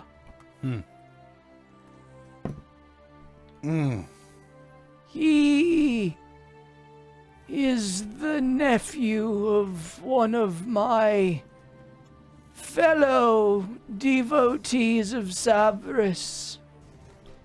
He was the last one to possess the eye before he disappeared with it. And Rygar is the last known contact with him. He got separated from his friends, and the last I understood, he was in the elemental spheres. Perhaps you can track him down. Do I have to roll history knowing that he introduced himself to Hasheen and Hasheen and I talk and I healed him in the pit? You did, in fact, meet Rygar in the pit before he tried to kill you. Yeah, I know. Yes. You know, Rygar... As you start saying this, the voice begins to grow distant again. Find Rygar. Okay, I will. Thank you very much. Quickly. All right. As fast as you can. I will do my best. Nice to meet you. Rapidamente. Okay, rapido. I got it. That's Celestial. He fades. That was so weird. Anthony! Kick him. Yo! Yo, this is more important, yo. Boombot, what you doing, huh? I'm here tinkering here, huh? I know. I'm I'm sorry. tinkering I'm just here. excited. Look, you know your friend Nain? What about him? I just spoke with him. Roll that back. Okay. Go. Alright, so I was trying to attune further to this ring, which, as you've been explaining to me, has a connection to Savras, and I thought maybe if I know more about it, I could, I don't know, find better ways to safeguard it. And then all of a sudden, it was kind of like a connection was formed, but like very distantly, and the most slow-speaking old man I've ever heard in my life started talking at about 1 word per minute, which is why I've been sitting here for 15 minutes in silence. And he was saying that he knew you, of course, because you've mentioned him and Ray's mentioned the both of you. And when I mentioned Ray, to show that I knew them, he said that all hope is not lost if Ray yet lives, and we have the Ring of Savras. And then he started talking about how Waterdeep's been assaulted from the west by the waves of Teopolo. And he has no sight of Ray anymore because of an intervention, but he doesn't know who's causing the intervention. And as long as we have Ray alive with Solar in the Ring of Savras, there's still a hope for us to be able to end the storm. And I think I'm going to have to need the ring to find the heart of the storm. Oh, and I'm also supposed to find Rygar, who I now believe strongly is the same Rygar who tried to kill us in the pit. So I don't know how that conversation's going to go, but we need to track him down. Which of those fools tried to... Which one was Rygar? Which boombots did this, huh? He was an elf? I don't know. The archer. That Buddha The guts, archer, huh? yeah. You were in the... Of course, yeah, the archer. I forget about it. He's a Fugazi, huh? I don't know what that means. Yeah, well, Fugazi, though he might be, Nain just said I have to find him because he's the nephew of one of Nain's fellow devotees of Savras, and he was the last one to possess the eye before he disappeared with it, and Rygar was the last known contact with him, and Rygar was separated from his friends, which, I'd love to know that friend group. And then Nain said he's in the elemental spheres now, so that explains why we saw him in the elemental plane of fire. But I don't know where he is now. Oh, City of Brass, which is in the confluence, connected to all the elemental planes. Yeah. Edit. Well, let's see if that Jamoke shows up, huh? I'll put him in another little cage or something, or Hugo can. Have you ever heard of him? Nope. Rygar? Nope. Did I say Rygar's name in any of that? He did. Okay, darn, that would have been really funny if I hadn't. Okay, well, I guess he seemed very urgent about it. Nain seemed very, very... That was the fastest I had him talk the whole time. Well, Nain's got a way about him. That Goomba. He's a good man, huh? He died more times than any of us. Keeps on coming back. I don't know, I think the Purple Goblin was trying to give him a run for his money. That's Dunad. Huh? Got nothing I would share... on Nain. I'd share the same thing with Hugo and the rest of the people. Alright, so you all know that information, and we now speak to either Cacophony or Hugo, whichever of you would like to go next. So, fun fact, Kenkus lay eggs every 48 to 62 hours. So apparently, we are eating omelets this whole trip. This is epic. You said they were free range! So, yeah, apparently I've been laying eggs. Which probably cook up really nicely. Yeah, it's so hot. That's how enemies have been tracking us. They've just been following us. I can't tell I make a mean omelet! But, I did take the rogue subclass and I've done nothing with it. So I'd like to try work on that. I don't know if there's anything I can do when we're just... Why don't you steal a diamond or something? So as you kind of come to rest in the midst of a field of protruding stones and rocks, And apparently eggs. you go off and find a place to lay your egg for the day, and you seek to do so quietly, silently, stealthily, so as not to be bothered. This is sacred.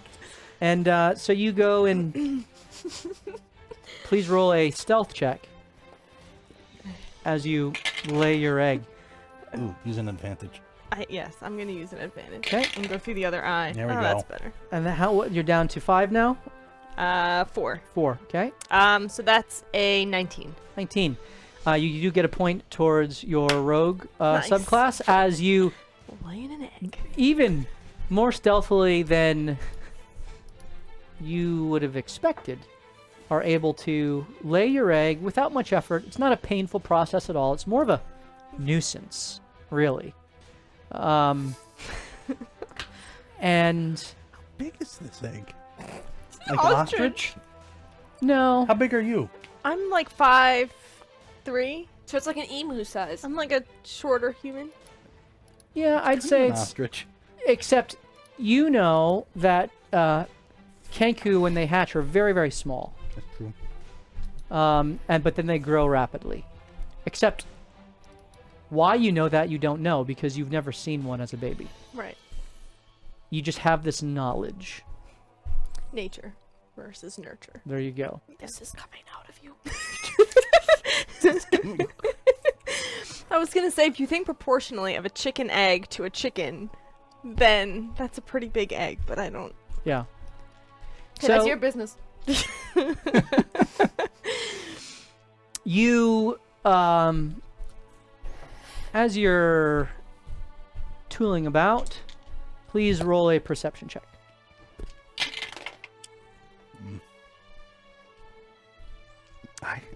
I now 11. picture Cacophony as a chicken. Like, 11? Yeah. Right. You don't think anyone... You thought you were pretty stealthy and quiet. You also don't sense anyone around. So, you make your way back to your friends, and you kind of toss the egg unceremoniously. It's one of the few things that you don't mind getting rid of. As you toss the egg to Hasheen, who kind of catches it. Oh no! Like, all right, gets the frying pan out, omelet's up. puts it on a hot rock that's been baking in the sun, cracks it open. Wait, do you question the origin of the I egg? mean, I feel like. Cacophony can't eat the egg. It would make her a cannibal. Yeah, I mean, don't know if. You're supposed to feed eggshells back to chickens because it takes a lot of their nutrients all right, to I'll create take the the eggshells. So I eggshells. throw Yeah. her that, and she gobbles it in the air. This is ominous. Cookie now. Monster. No, I Oh, have you crush boy. it into a powder first, Oh, and then duh. I. it's like a protein shake Sure. for Yeah, it. You know? yeah. We're gonna retcon and just say we've known she's been doing like Right. somehow eggs show up and she always throws it It at takes me. too much calcium. That's why her bones break so easy. There you go. So we grill up an omelet. Got an omelet. Done. All right, Oh, Hugo. I can't eat it. So Hugo basically told everyone in the party to not let him tap them on the shoulder, and he's basically going to spend all day just very stealthily trying to move and just trying to see if he can Okay, sneak up I need behind everyone to someone. roll a perception check. I'm using an advantage this time. Yep. To see if you see him. Oh, yeah, I guess that's. No, that's a pretty good one. Maybe don't. Yeah, I'll save it.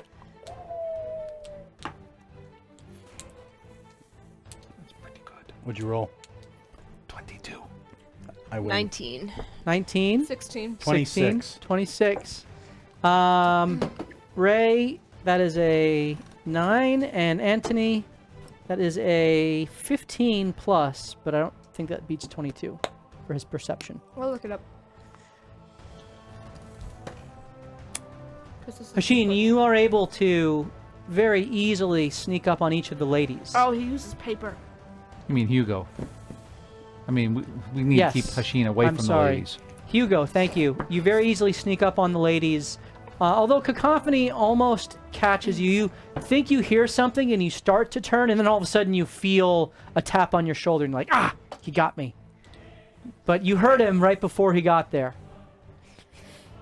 Celine Almost. and Ray are just like Great oblivious, and restoration. they're the first two that you get. Great restoration. Ray doesn't even, you tap her on the shoulder, and Ray doesn't even stop what she's doing. She's like continuing to do push-ups and going through her exercises as she is yelling at Hasheen to kind of keep up with her. You go to tap on Hasheen, and Hasheen just looks up at you. I heard you. I Actually smelled you. Almost thought got you might me. be the tough one to sneak up on, but Hey. I'll get there. Yeah, you get me. That means you're doing really well. Great restoration. Anthony, meanwhile, hears you coming as well as he's tinkering, but he doesn't care enough to actually stop you. Tinkering he just or like tinkling? tinkering. You tap him on the shoulder. He's like, "Oh, Goomba, I heard you." As he just keeps going. You do get your point, All right. having got the majority of your team. So well done. Nice. How many more do you need for your next? Are we going to 5 again? No, this is now to 6. I'm halfway there then. Okay. Each one will be +1, so 7, 8, Is there 9, 10. anything I can do on this free day to get my last ranger point? No, you just got your your I know, but I'm penultimate one ranger point. away. It's so close. As you finish the day, rest takes you all. I'm gonna skip the watch. You Okay. go into the 6th day. Hold on. Did I Please- get a long rest at any point? Yes. Yes, yes. we You It's all all- did. pretty rough. We all You're did. all long rested. Please roll a d20 for the day, and as Phone. while we're got doing it. that, we are going to do our first giveaway of the night. Oh, that's good. Maybe. If you would like your opportunity to win Fine. either one of those sets of dice or a $5 gift card to DM's Guild, then please type into the chat right now, ! Talk, T-A-L-K, ! Talk, T-A-L-K, as the party has gone through some talking thus far, and role-playing and character development. ! Talk for your chance to win either one of those sets of dice or a $5 gift card to DM's Guild. If we get 10 more new subscriptions, we will give away the second set of dice or a second $5 gift card to DM's Guild. So, ! Talk. Xantilius, you're funny.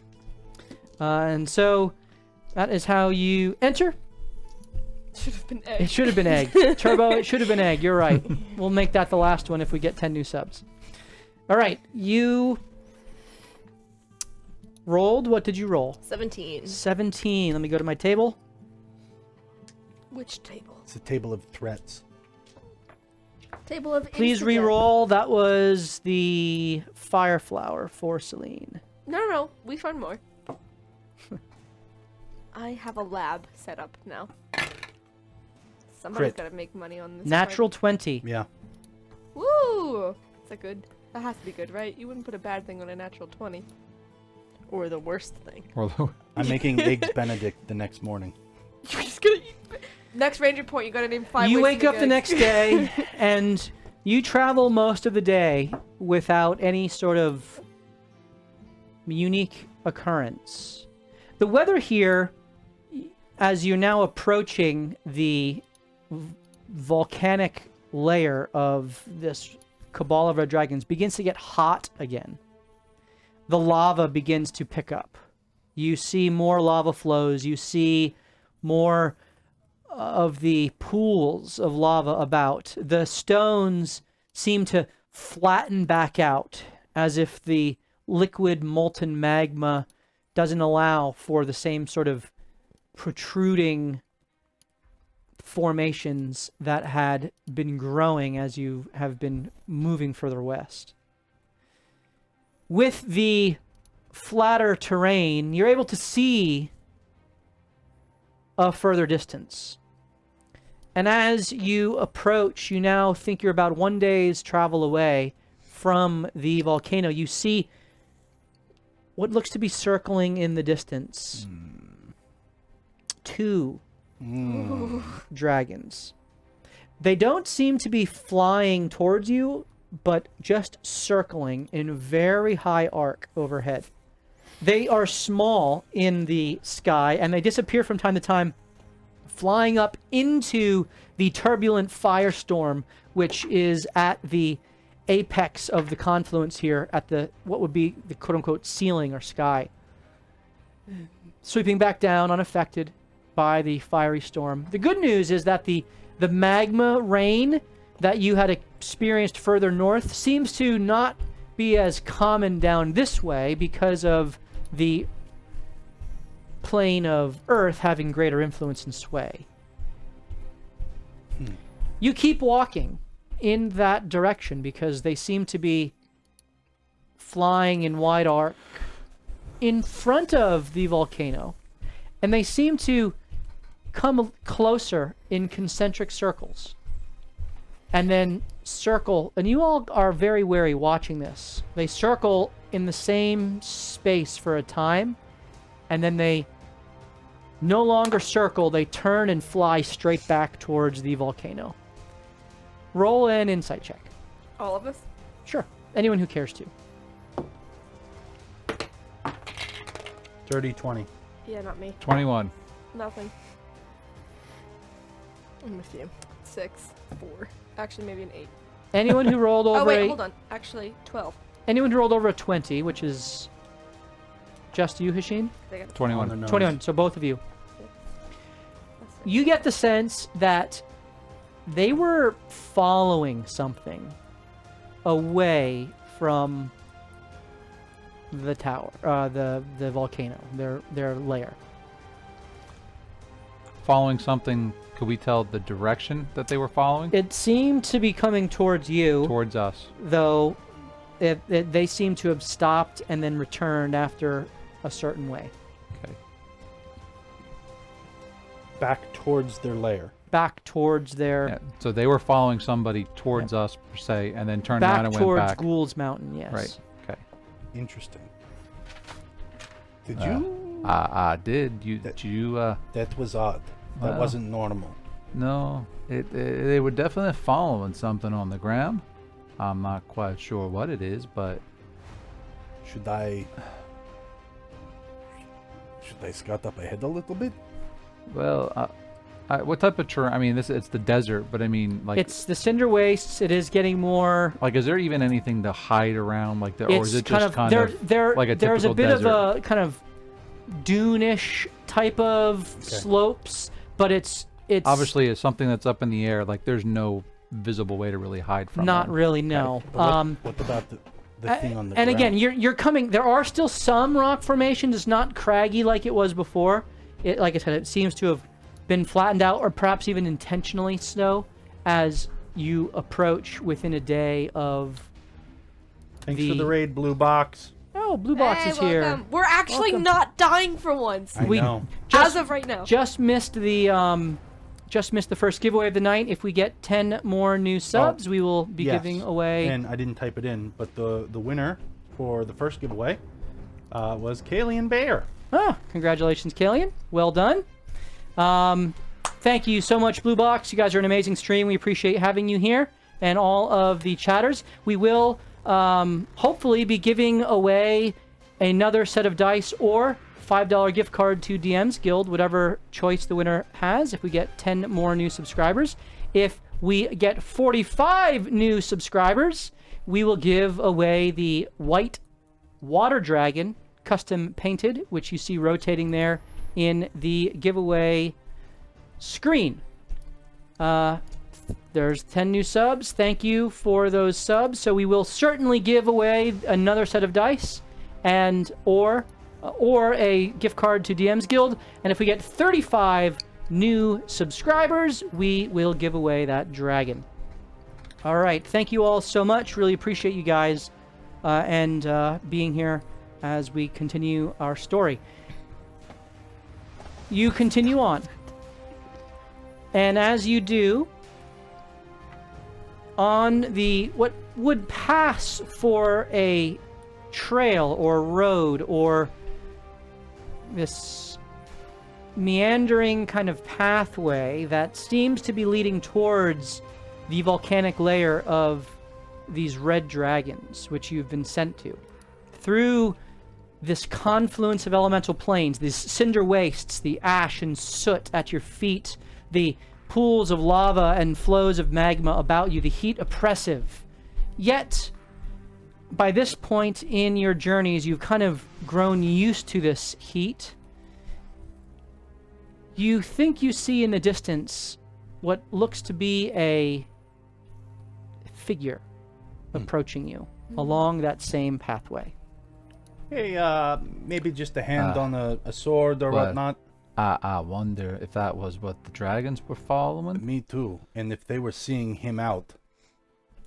Yeah, it could be. Maybe he's one to. I mean, they didn't kill him or attack him. Maybe we should ask him how he was able to traverse through. Yeah. And maybe I'll have some information Just for be us. mindful. Every time we've come across something wandering out here, it tried to kill us. Yeah, that is true. That is true. Should we just ignore it? Well, I think this. Can we not make eye contact? We could try that. You We know, could try that, but yeah. Anyway, If there's an opportunity to learn something, we certainly should ask. In peace. The So- figure seems to be moving at a steady pace along the pathway in your direction. obviously we'll keep walking towards him, but keep an eye on him. And if Hugo basically gets any feeling of things going awry, he'll just start blowing things up. Blow a cap on him. Blow a cap on him. Papa. You get within 120 feet, the range of your spells. You can all roll perception. Come on. No. 14. Kalian picked the marbled dice. Okay, the red and blue marbleized dice. Congratulations again. That means that there is a set of blue sparkly dice available, or a Lachine, did you see the gift chat? card Tomorrow's to DM's tomorrow's Guild. breakfast. Yeah, I'm seeing that. So that'll be up for grabs before the end of the evening. Stick around, we'll get that out. And again, if we get 35 more subs, we will give away the white dragon. You all watch as the figure, not breaking stride, raises its hand towards you. It continues to walk. Its head is upright. It's dark, however. It's hard to tell the features from this distance, as the glow of the lava around it seems to illuminate it gently from below. What did each of you roll in your perception? 13. 14. 4. 12. I'll Okay. roll for Anthony. I'll Actually, roll for... somebody else should Doesn't roll matter. for Anthony. You don't. None of you feel anything or Oh, great. see anything or experience anything. The hand lowers, and the other hand you see has a very large weapon draped over its shoulder that's just kind of holding it there. As he moves within about 100 feet of you now, you see, thank you for the follows, guys. Really appreciate those, that support and those follows. You see what looks to be a Warforged, Okay. which is why it is so difficult to discern the features from this distance. The metal and stone and artificed nature of this creature doesn't have clothing per se. However, as he now moves within about 80 feet of you, still trotting at the same pace, you see a couple of things that strike you.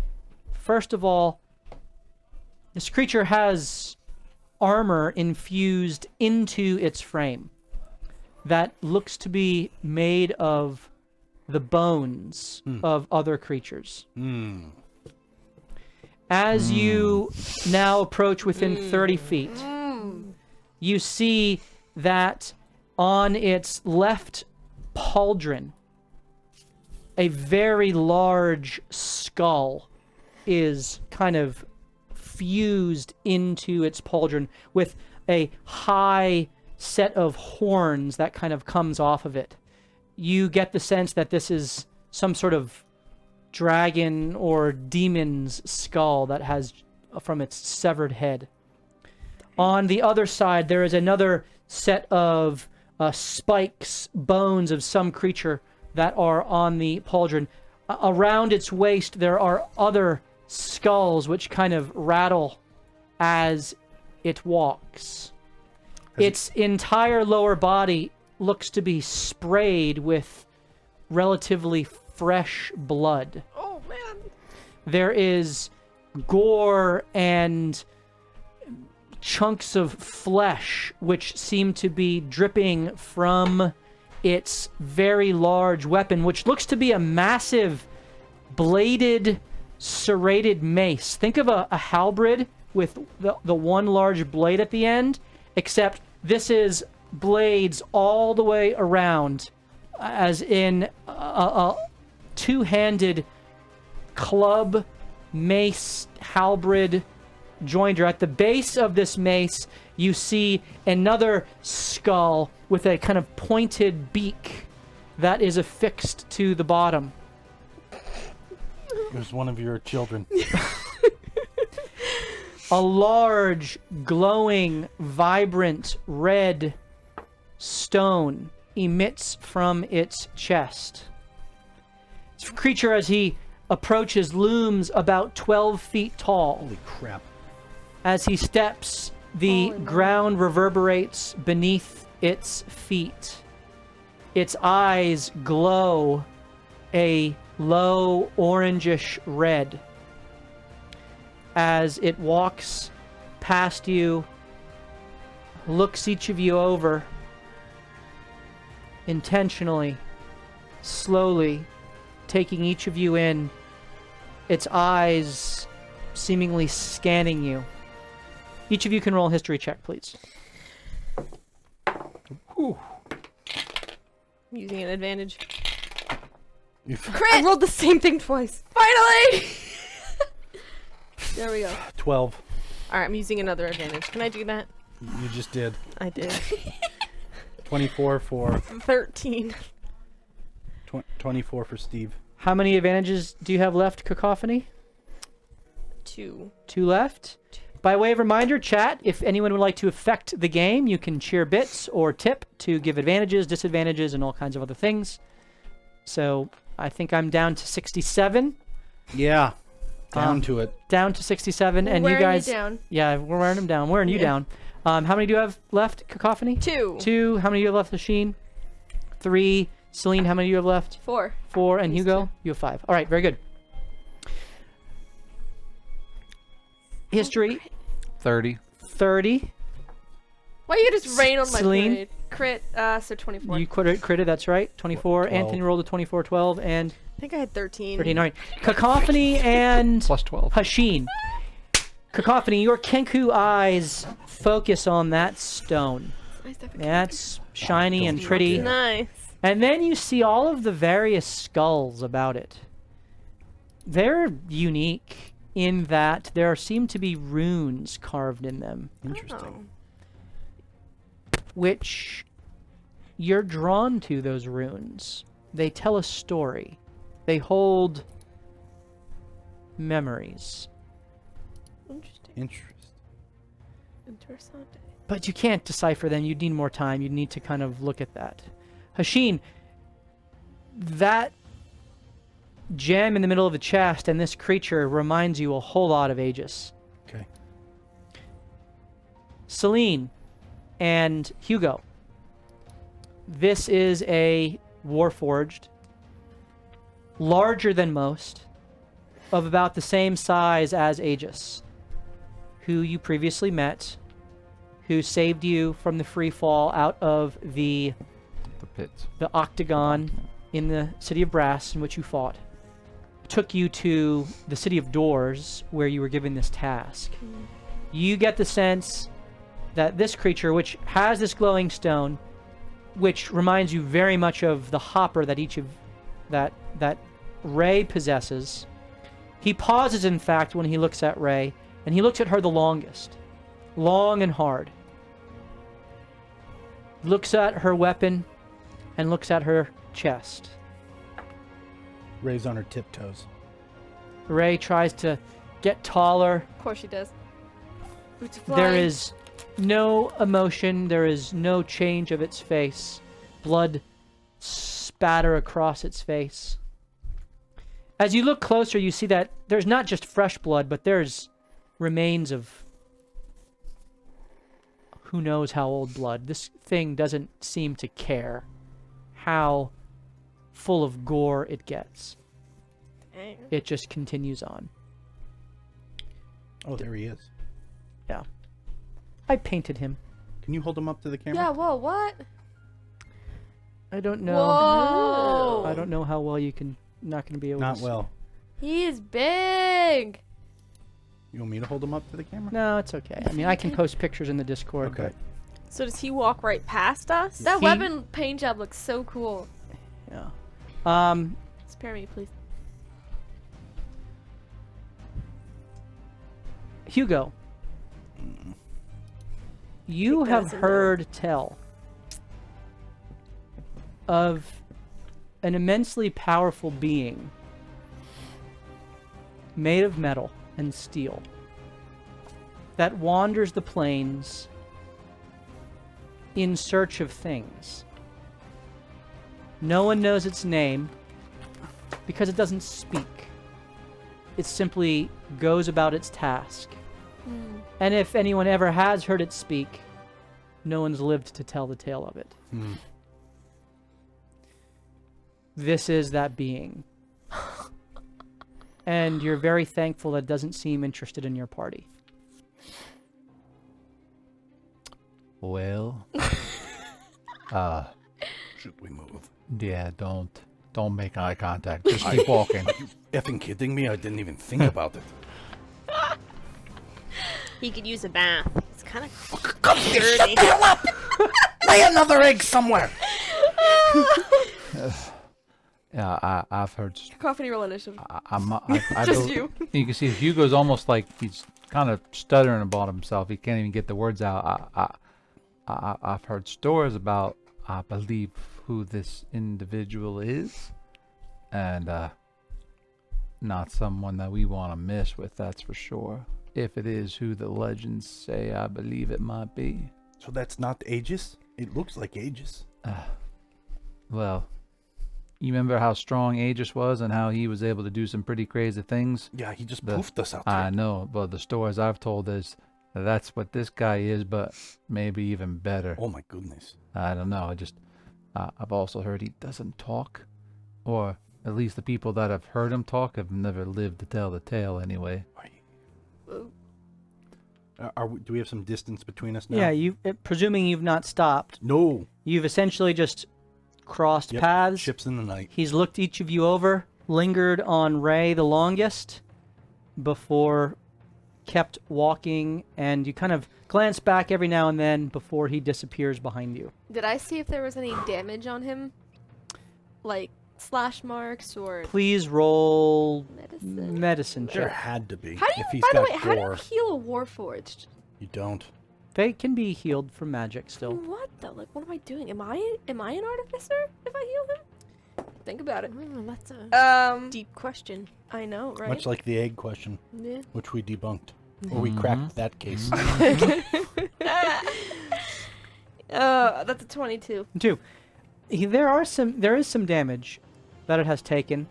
It seems fresh in that its right arm, so it was holding its massive kind of bladed mace in its left hand on its shoulder. Its right arm just kind of hangs a little bit, not like disconnected or dislocated or anything, but there was a very large gash slash kind of from its elbow down to its forearm in a fashion that didn't look like a scar per se. It looked like it was a rather new wound.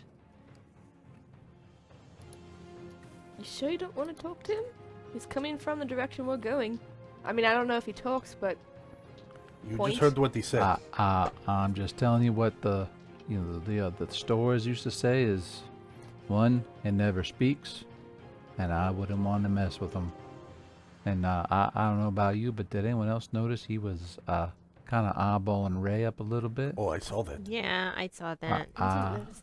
I think it might be better off we just get as far away from this creature as possible. We know what we're going into. Lots of dragons. That guy scares the shit out of me. I'm gonna keep looking behind me as we're walking just to make sure he's still going in the opposite direction. jump scare. He's right there. He's standing behind you. Insidious. Very, very sneaky, sir. Roll a perception check. Okay. Yeah, don't roll the white one anymore. Yeah. Maybe you should have rolled the white one. 12. 12. He's gone. Okay. Eventually, as you look back the third time, your eye does not catch him. He seems to have just continued on. Okay. You make your way forward the rest of the day, and you approach the final day's travel. You don't need to roll. As you arrive, there is a solitary, protruding edifice of a volcano before you. It is steep and sleek in its slope.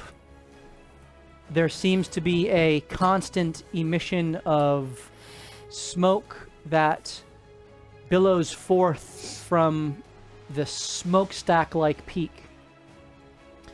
Lava flows careen down the sides all about. The pathway, as you approach, passes through 7 massive statues, each one of a dragon. They have names? Like plaques? There are no names. That would have been convenient. One of the statues is just a base with a shattered statue about it. Like shattered, like pieces are on the ground, or like shattered, like something came out of it? Like pieces on the ground, Okay. like it had been destroyed. Interesting. The other 6 remain. They all depict by your eyes various red dragons, each one of immense size. The largest is directly ahead, which forms an archway underneath which you pass as you approach 2 colossal doors that seem to give entrance into the base of the volcano.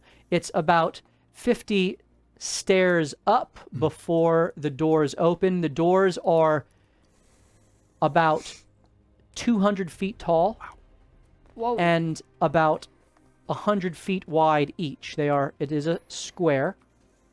They are closed.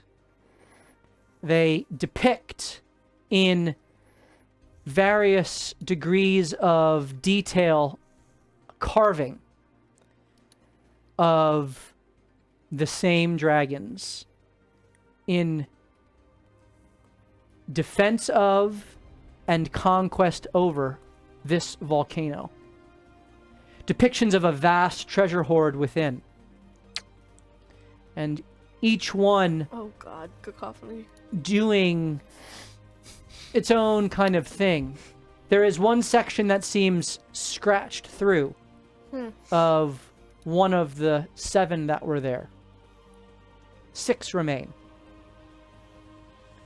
You see one that is depicted always with a massive gout of fire that is spilling forth from its mouth.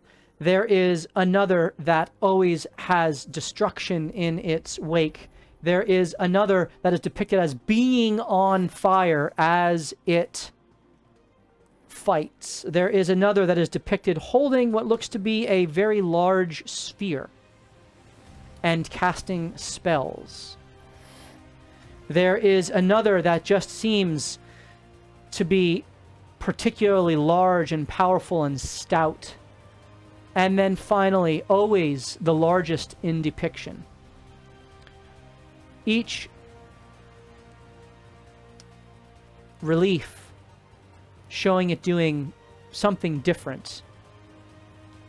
Basically, everything else that they all can do individually, this one is doing them at various times. And this, you presume, is Worthil. The final depiction at the very center of the doors shows the 6 bowing and kneeling. I'm sorry, the 5, well, there are 6 actually with 1 scratched out, kneeling to Worthil.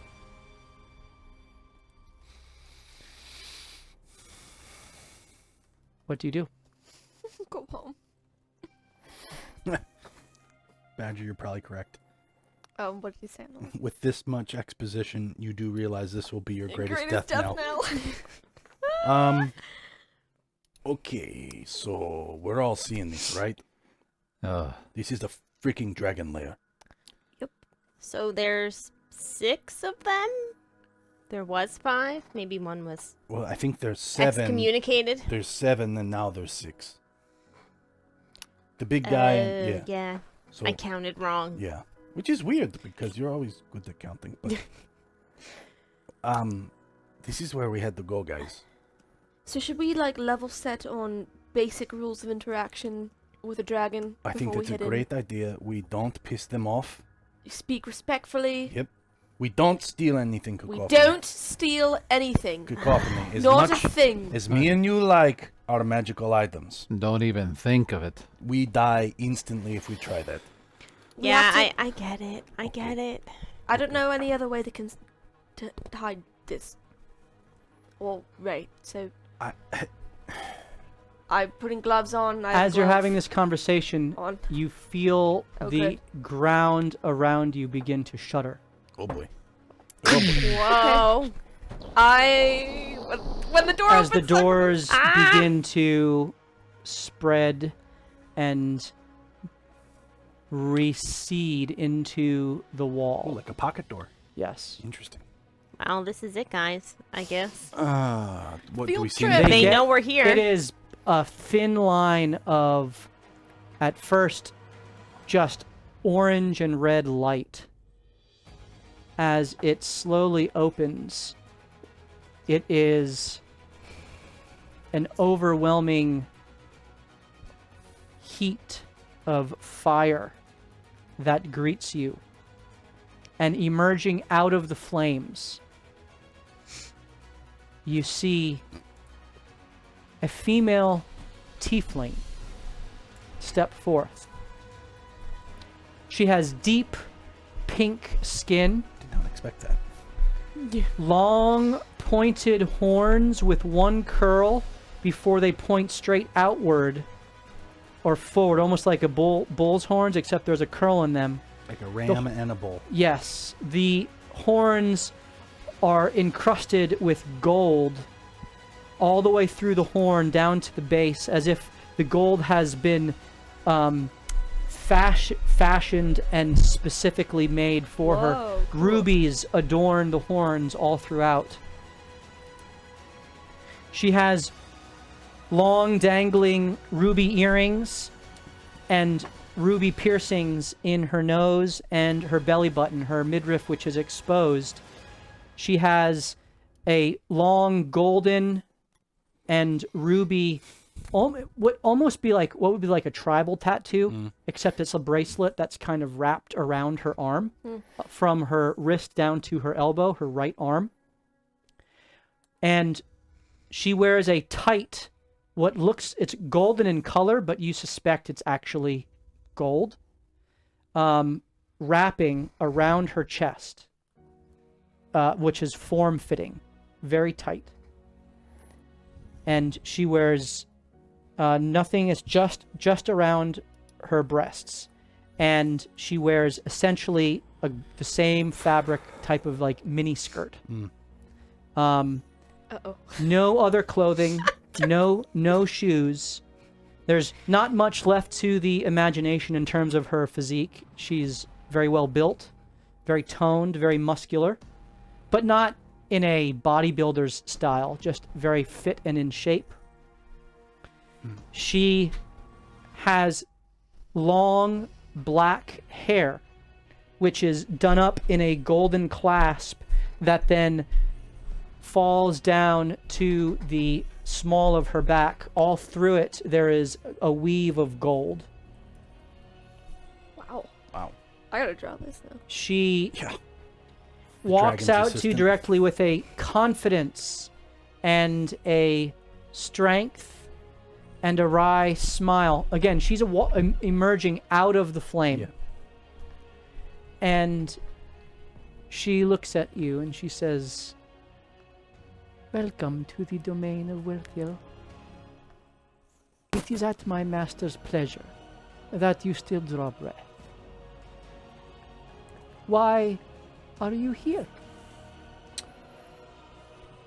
There's no point in lying.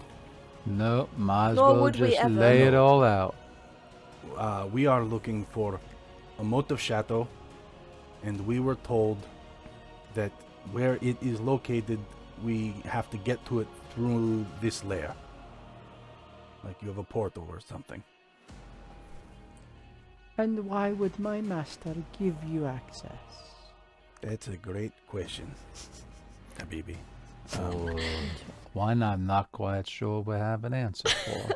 Other than, Although we it could save the world.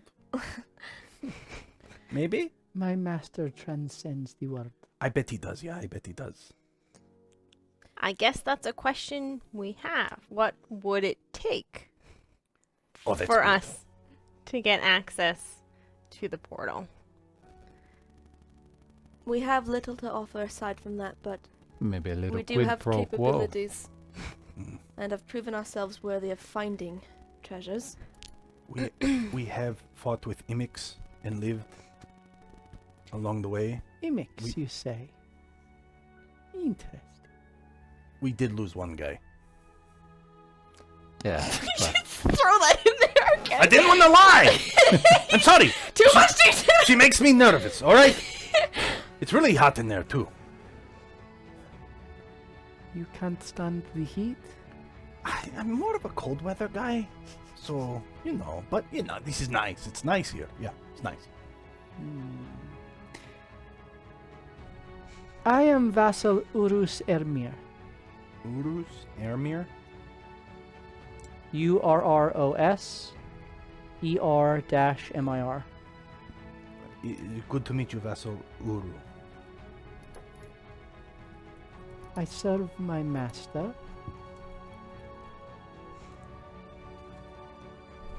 And this is your final chance to leave with your lives. If what you offer is unacceptable, my master will feast on your corpses. She turns and walks in. Do we follow? We're going. We don't have a choice. Oh, is that what that was? I think That she was, I actually think, gave the us a last- choice. Well, I mean, But there's a choice, but not really a choice. Yeah, I Leave guess we first. have to go. yeah. it was nice knowing y'all, just in case. Alright, guys. But- Seriously. Alright. I say we have to go in. Alright. You want to go first, Tashin? What difference does it make, I'm man? walking up front with you. Let's go. Vassal Uru. Would I Urus. insight anything from the way that she is done up? Like, that seems very Roll an insight purposeful. check. I'm gonna use an advantage. I said that before I saw the number. Sorry. Okay. So that one. Thank you for the follow, 15, Justinius. 21. Yes, thank you for the follow. Nice. All right. 25 plus 25. Wait, hold on.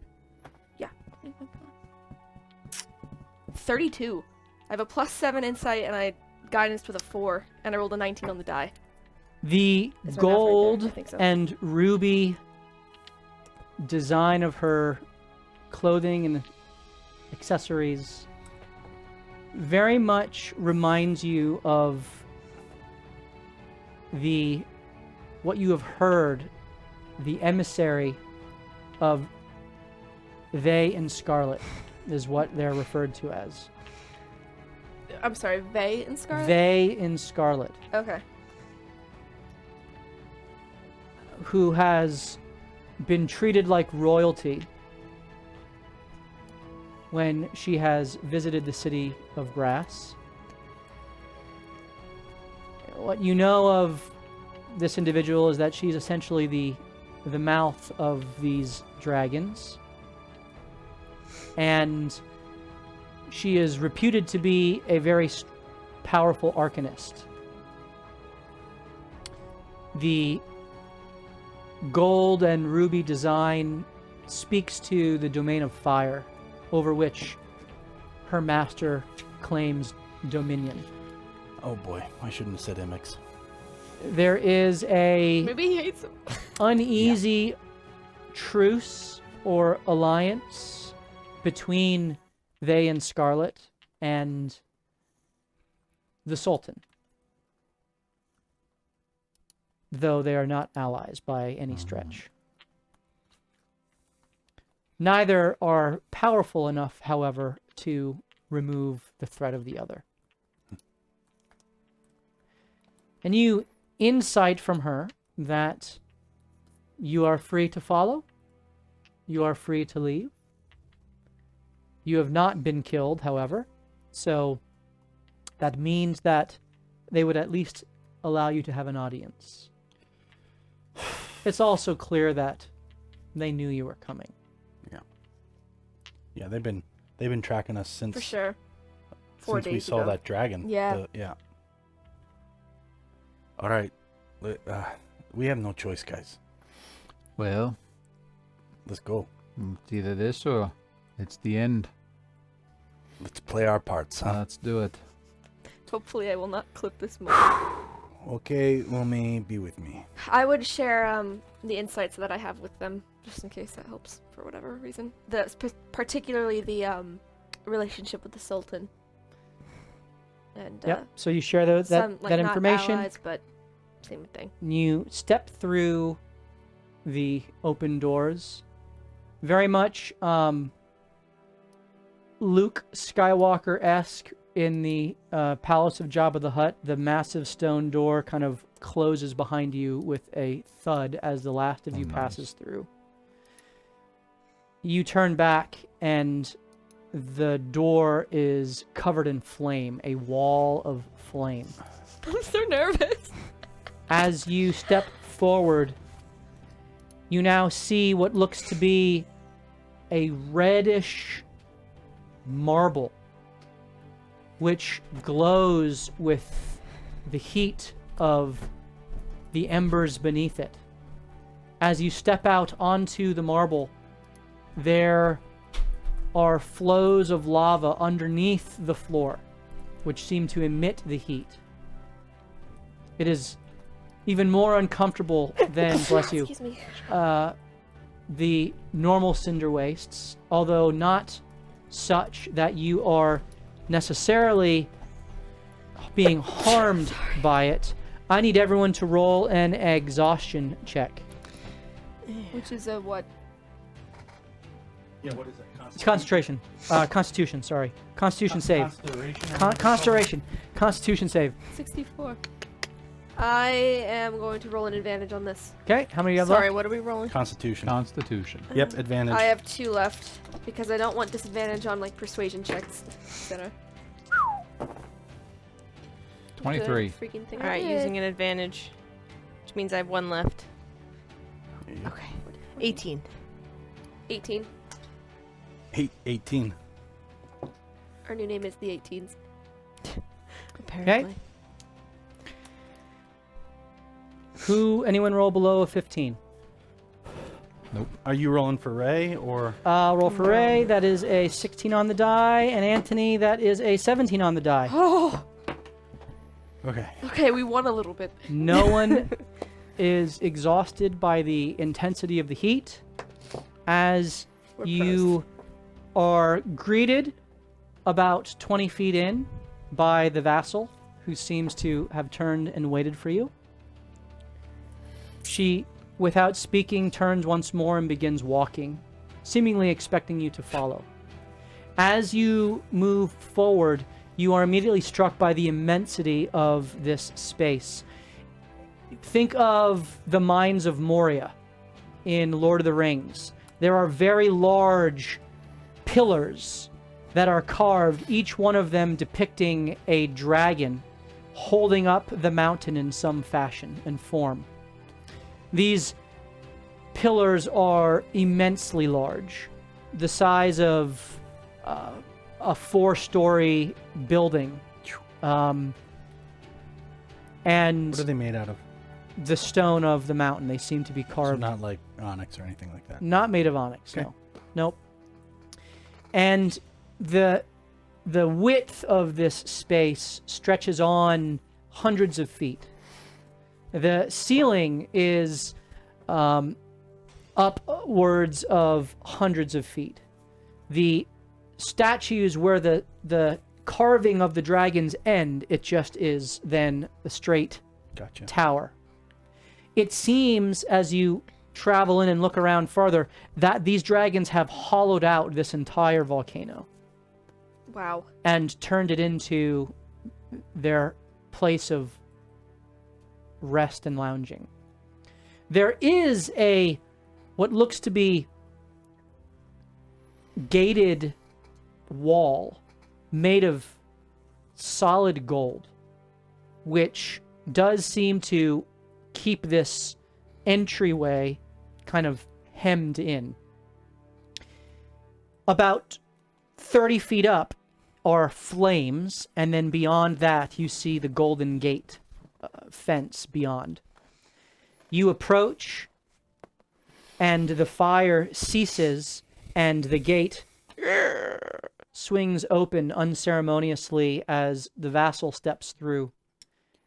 You all follow. Out of the frying pan into the fire. Oh, good The episode title.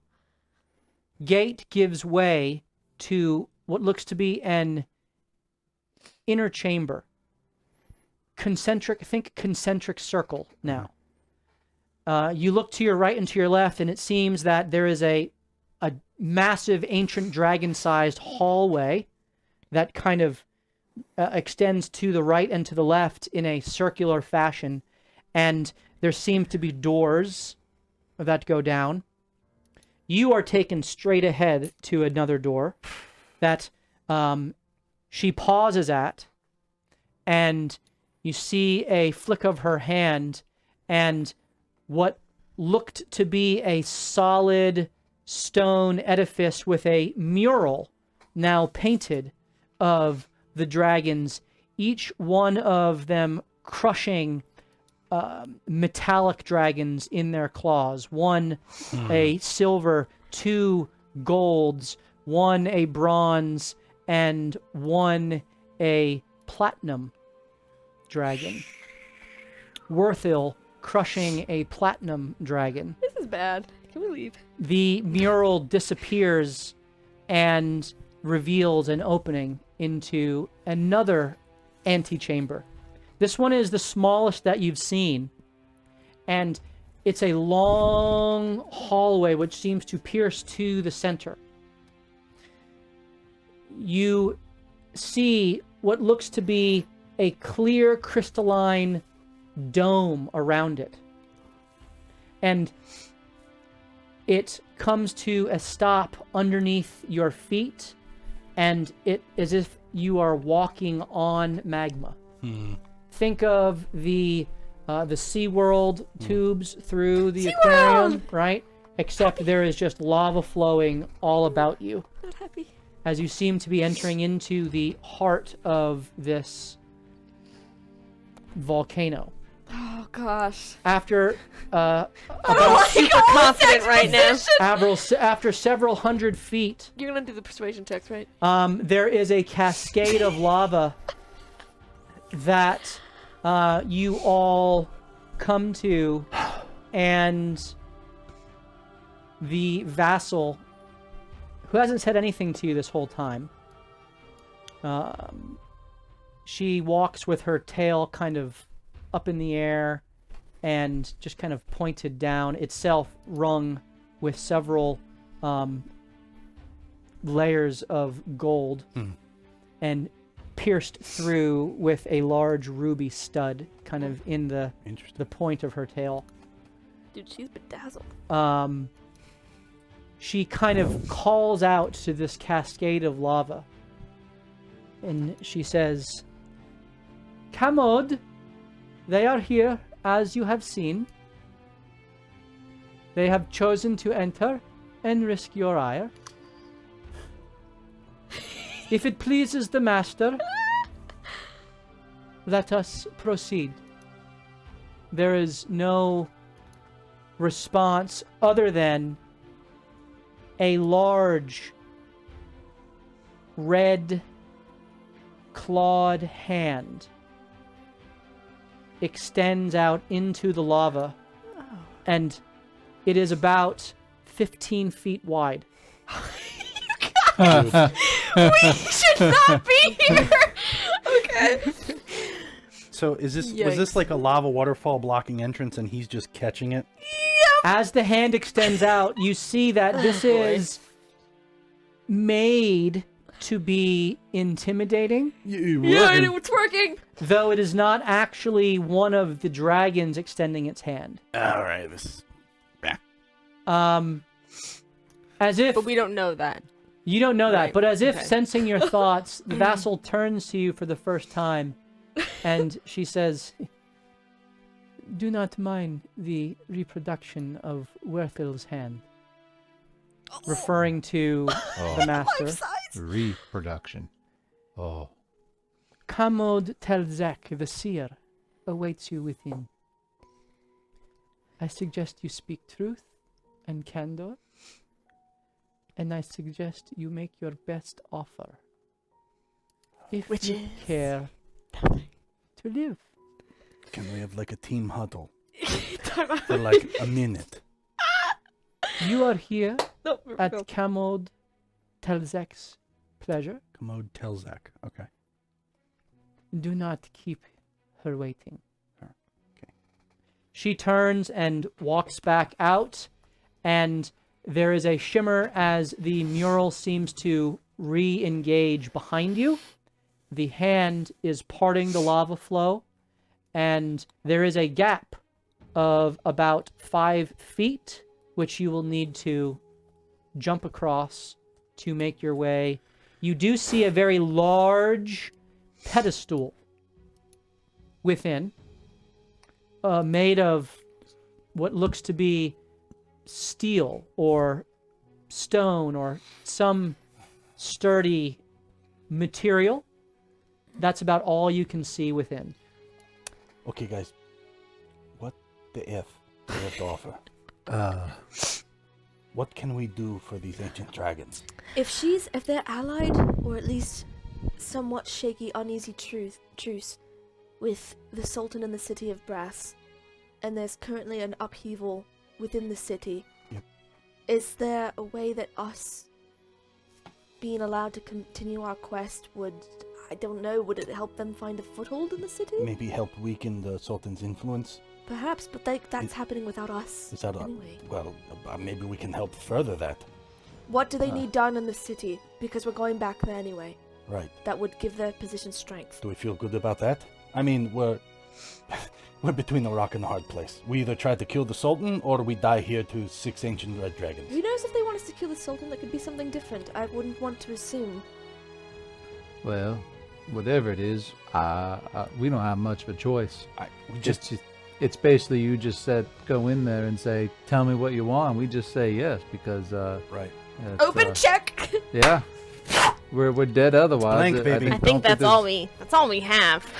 Just Really? before we enter the audience, I would activate Emboldening Bond with myself. I'm assuming that's going to be the 10-minute window, so that would be myself, Hasheen, and is anyone else charismatic in this party at all? I think It's I okay. am. Cacophony's okay. Cacophony. I mean, I'm a lower level Yeah, overall, but but you're what could it hurt? charisma We've build. got 6 ancient dragons here.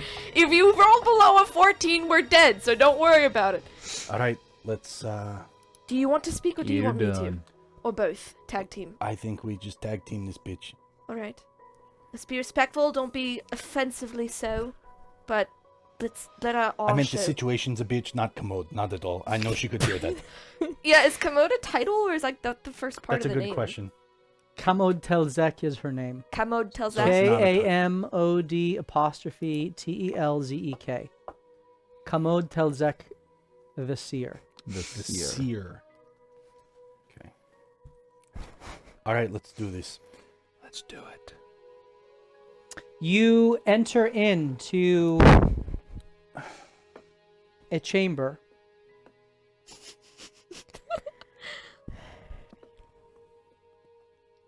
I presume that Cacophony, Celine, and Hasheen are at the front.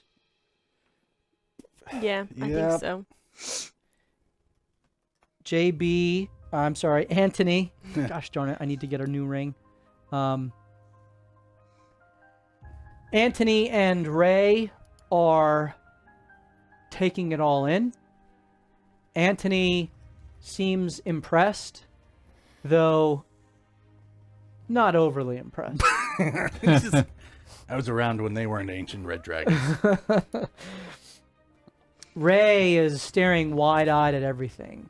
She's definitely impressed, but also on edge. She doesn't like dragons, especially red dragons, who there are plenty of stories of her ancestors fighting with and waging war against. Because giants and dragons don't like each other. As you step through, We left her outside. you see a roughly 1,000-foot wide cylindrical chamber, which has the flow of lava pouring down from all. It's basically one giant ring of lava. As you look up, impossibly high, you see the roaring, fiery, stormy sky of the confluence of plains above you. This seems to be the center. You are in what looks to be a small platform that is separated from several other platforms about, but in particular from the large central, what can only be described as horde of unimaginable amounts of gold and platinum and gems and wealth several hundred feet from you. In the midst of this massive horde of wealth, there is a giant golden throne made entirely of gold and some of the largest gems you have ever seen. Not expect anything less. Sitting slightly leaned in, one arm on the kind of the side of the throne, the arm, thank you, the arm of the throne, hand, and then the other elbowed and kind of, We're like thinking man. yes, is the largest dragon you have ever even imagined.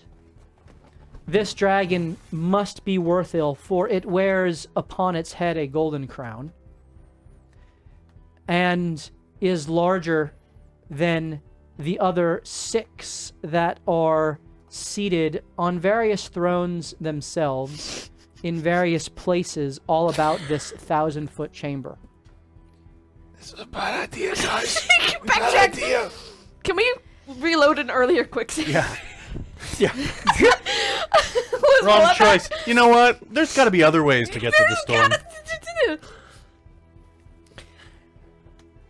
They look at each other, and there is no voices heard, Oh boy. although it's clear that they're communicating. At least someone's communicating to someone. Finally, with a swift leap, one of the dragons that sits, the dragon that sits to the right hand of Worthil, shoots forth into the air, and with 3 flaps of its wings, it just alights with a massive thud before you. You see in Oh shit! detail. That looks so cool. A massive red dragon with yellow highlights on its nose big and deal. eyes, We got fingers, underbelly. Its wings kind of curl in around as it huddles, almost hunchbacked, holding a massive spherical stone, which is constantly swirling Palantir? with essentially a palantir, yes. Its jaw is broken and kind of off kilter to the side Interesting. as it kind of looks out at you and gives a bit of a laugh. What do you do?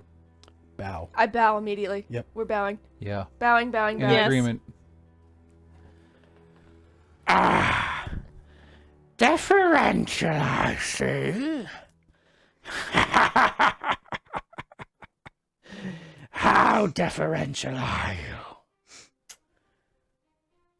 Waits for a response. I lay prostrate on the ground. I follow his lead. Yeah, I'm taking both of their lead on mine. And as I'm going down, I will say, how could anyone be anything other than utterly deferential to behold your might? And I'm not trying to like I'm nervous and my voice is shaking as I'm speaking to Celine. Well, at least the proper respect is in place. Champion of the arena, throw yourself in the lava.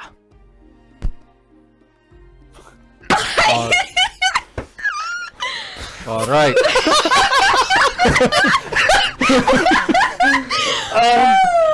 Yeah, okay. Hugo gets up and starts walking towards it. Hugo, you are my idol. I want you to know that before you die. And so like, where's the lava? Like this So good fall. the curtain of lava is most closely behind you, but on this platform it does spread out, and several, I'd say 100 feet before it reaches any of the other platforms. So it So is like I could swan dive off into the lava. absolutely. All right, that's what Hugo's gonna go do. Can I proactively cast Spare the Dying? Okay. No. No. I'm just watching in disbelief. We have to trust that either they're going to stop him or this is what was called for. Okay. Were you tired of playing Hugo? Not really. I got a plan. Okay, sure. So you jump Remember off. me fondly. I do. Oh, you fools! I do. There he goes. I do. You walk to the edge of the platform. The lava is about 40 feet below you. Please describe what you do. Oh, boy. Well, Hugo just kind of looks around, looks at the one with the crown on his head, and bows and says, It looks at you and doesn't respond. It lifts a massive eyebrow, just waiting and watching.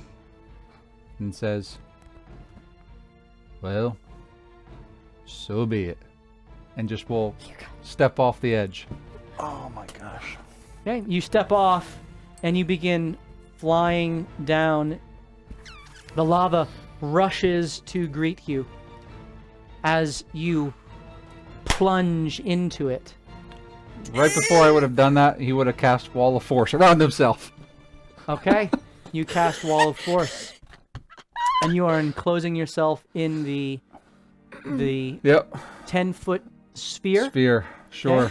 You cast You got Wall 10 of minutes, Force. bud. Yep. Okay, We gotta be quick. I am starting a 10-minute counter. You guys better do something quick. You have Okay. this is role playing in real time. Can Ice Cube? There's pop 10 in? minutes left until 10:30.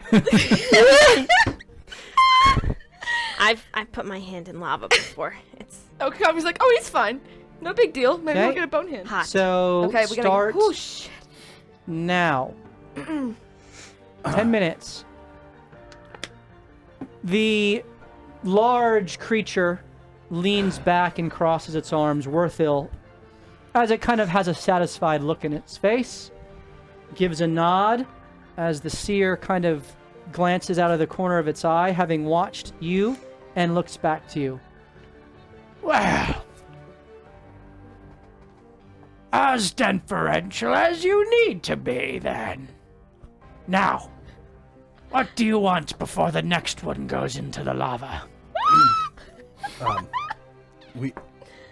Oh, great ones, we respectfully seek to travel through a portal to get a mote of shadow on the other side. Why do you want the moat? The city, which we are from, not from there, we are transplants, is under attack of shadow demons. And the moat is the only thing that can stop them and harness their power back in.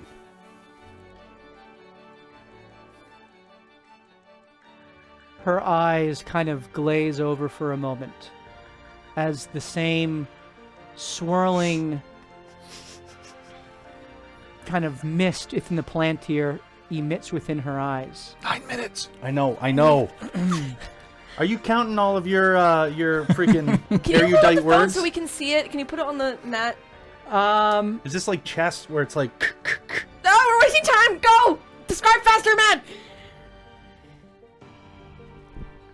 I don't know if you can see that. Yeah, we can see it. We can see it. Veep. Come on! Let's go! Veep, this is for you, Veep! Go! All right.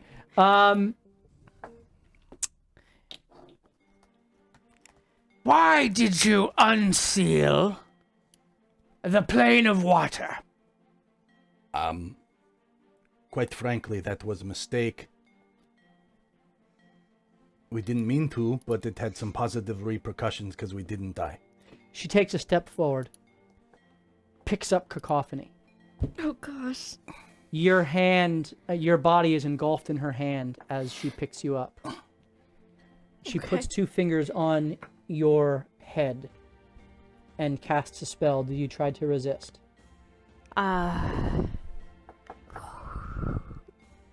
Yes, I think instinctually I would. Okay, please roll a wisdom saving throw. Are you using an advantage? No, because I don't think I can do much higher. Oh, you didn't hit the DC 25? Not that high. It'd be 20. Oh, you got it. You're good.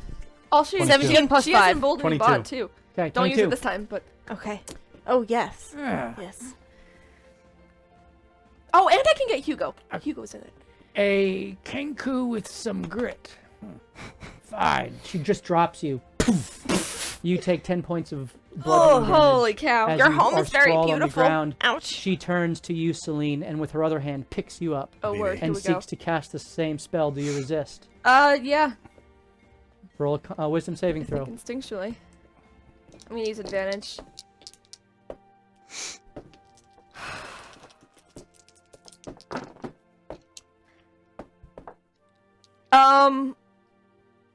Portent? No, I didn't pass. Did you roll? I did not pass 20. Okay, so you feel your mind go blank Oh, word. Bye, guys. as she reads your thoughts Okay. from the last 10 day. There are some inappropriate ones in there, just saying. Yes. Okay. She chuckles. Ha! Which one will you pick, Celine? Doesn't wait for an answer, just drops you, I can't figure it out, thank God! rhetorically as it is. Am I soap opera TV for these dragons? This is great. I'm the Bachelorette! I have been watching you since your release of Deluge. You must have strength, which is useful. Our master desires strength. Our master desires other things. You seek the mote of shadow. You seek to go through the portal. Ha! Well, Master has decided to allow such thing. If, when you return, you bear with you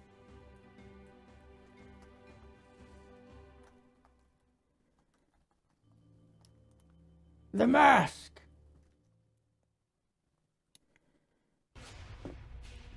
What mask? The mask. It is the mask of copper. Okay. That helps. Mask of copper. Shrouded in shadow.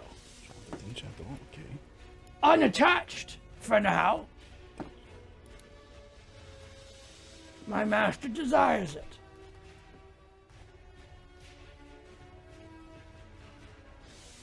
We thank you Okay. for your mercy and allowing us If to you pass. return without the mask, we will instantly kill you. Okay. We need our full party intact to be able to accomplish this. Would you bring the champion back? No. He has 4 more minutes. I want to see what's going to happen when the lava overtakes him.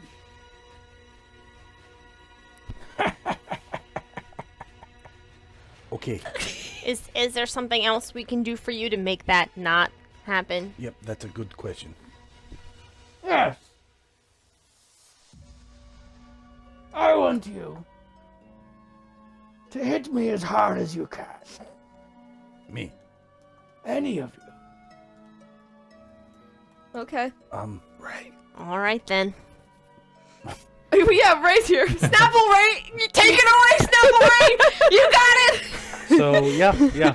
Ray goes into a rage, Okay. recklessly attacks, Okay. and tries to...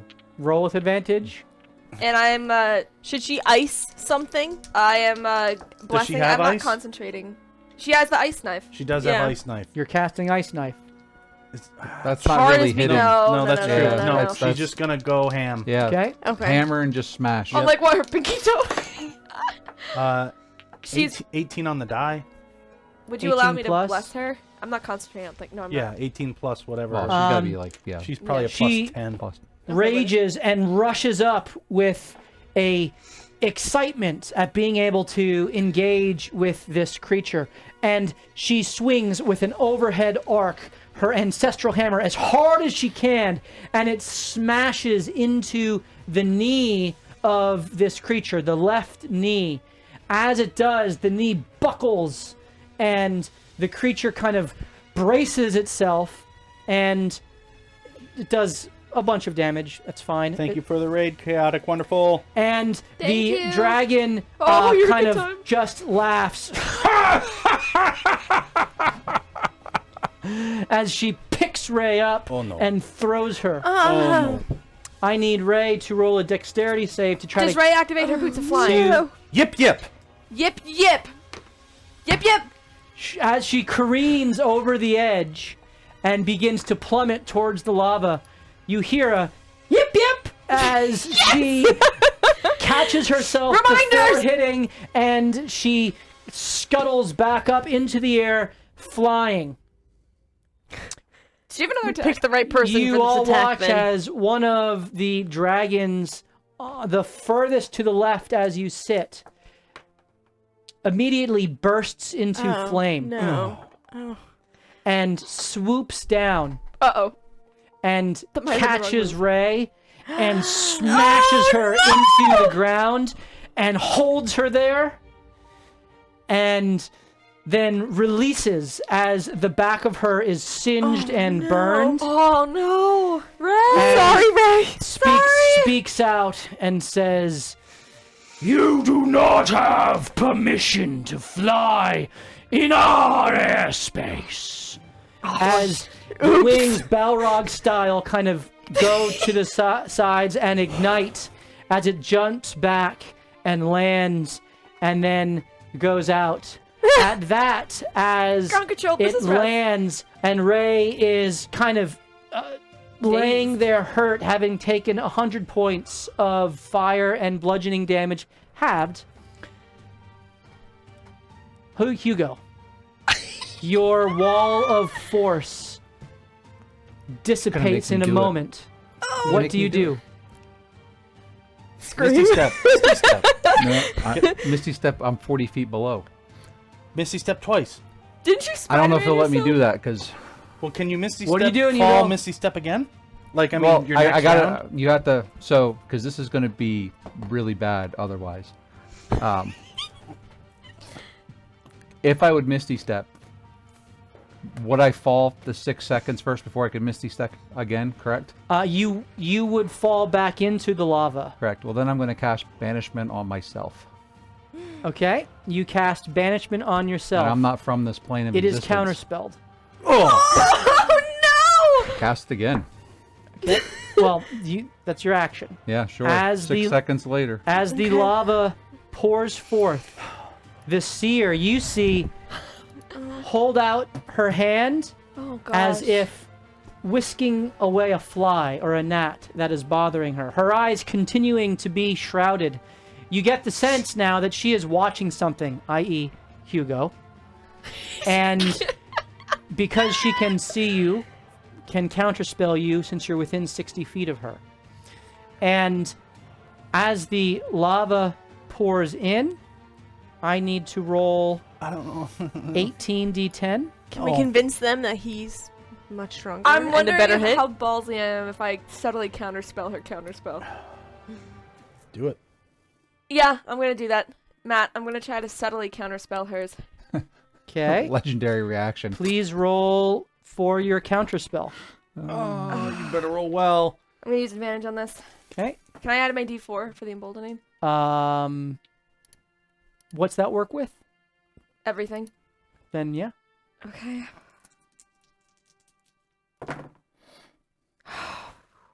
What am I adding to it? I forgot. It's a 19 on the die. 19 on. Oh, that passes. Your counterspell goes off All right, I'm about to go down. Bye, guys. as You got the persuasion now, machine. she looks at you very quickly. Yep. Hey, wait. Yeah, Please. no, Please. Hey. We'll do the thing. We need to do it as a full party. Please stop. Please. You said you are looking for strength. This is not strength if you pick us apart. Roll a persuasion check. With advantage. D4, Are you- D4, D4, D4. I'm giving myself one. Okay.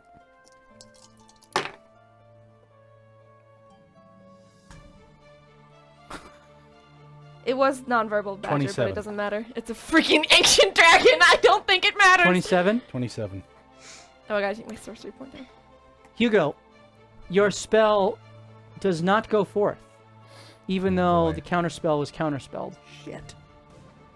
Alright. It seems that banishment in this place has no effect. Oh!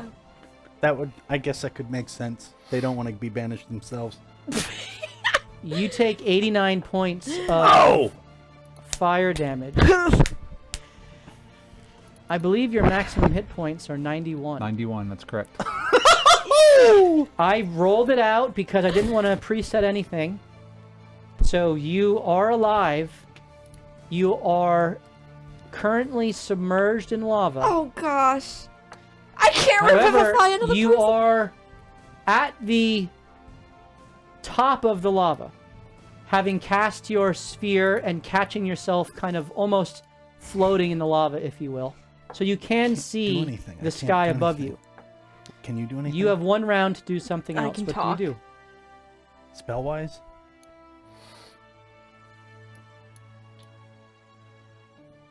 Are we in like a turn order I'm sorry, here? who's up? Who's Yeah, up? we- Hugo is up. Hugo's up. I tried, you guys. I'm sorry, Hugo. Well, Hugo doesn't do anything. He just looks up and says, looks around and goes, well, it must have been. And he'll accept his fate. Okay. No! Did I? There's nothing else I can do. I'm gonna save you. What are you trying to do, Celine? Adam, I don't have anything. I don't either. I want to distantly cast Death Ward on him. The problem is it's 30 feet. So I'm thinking there's some math here. If I go to the edge and jump off, when I hit the 30-foot mark, I can distantly cast it. And then I don't know, and then I'm gonna have to either fly and get smacked down, or Misty Step once I'm in the lava. What are you doing, Celine? I don't Just do it. legit. I'm doing that. I'm gonna do that. You Somehow. watch I'm gonna nothing find a else way. As Celine, who has I've been... never cast Death Ward, so this is She's fun. had her head, the dragon's head snapped back towards Celine, and then watches Celine as she just rushes towards the side. I say, please forgive me. Sorry, just a moment. I apologize. And she jumps off, Yeah, we're going. begins plummeting towards Hugo. You cast Death Ward on Hugo, which does what? I knew she cared. That basically the first thing that drops you to 0 only drops you to 1. Okay. So it's a measure of... Oh, can I twin it? No, I don't know. Can I combine twin and distant?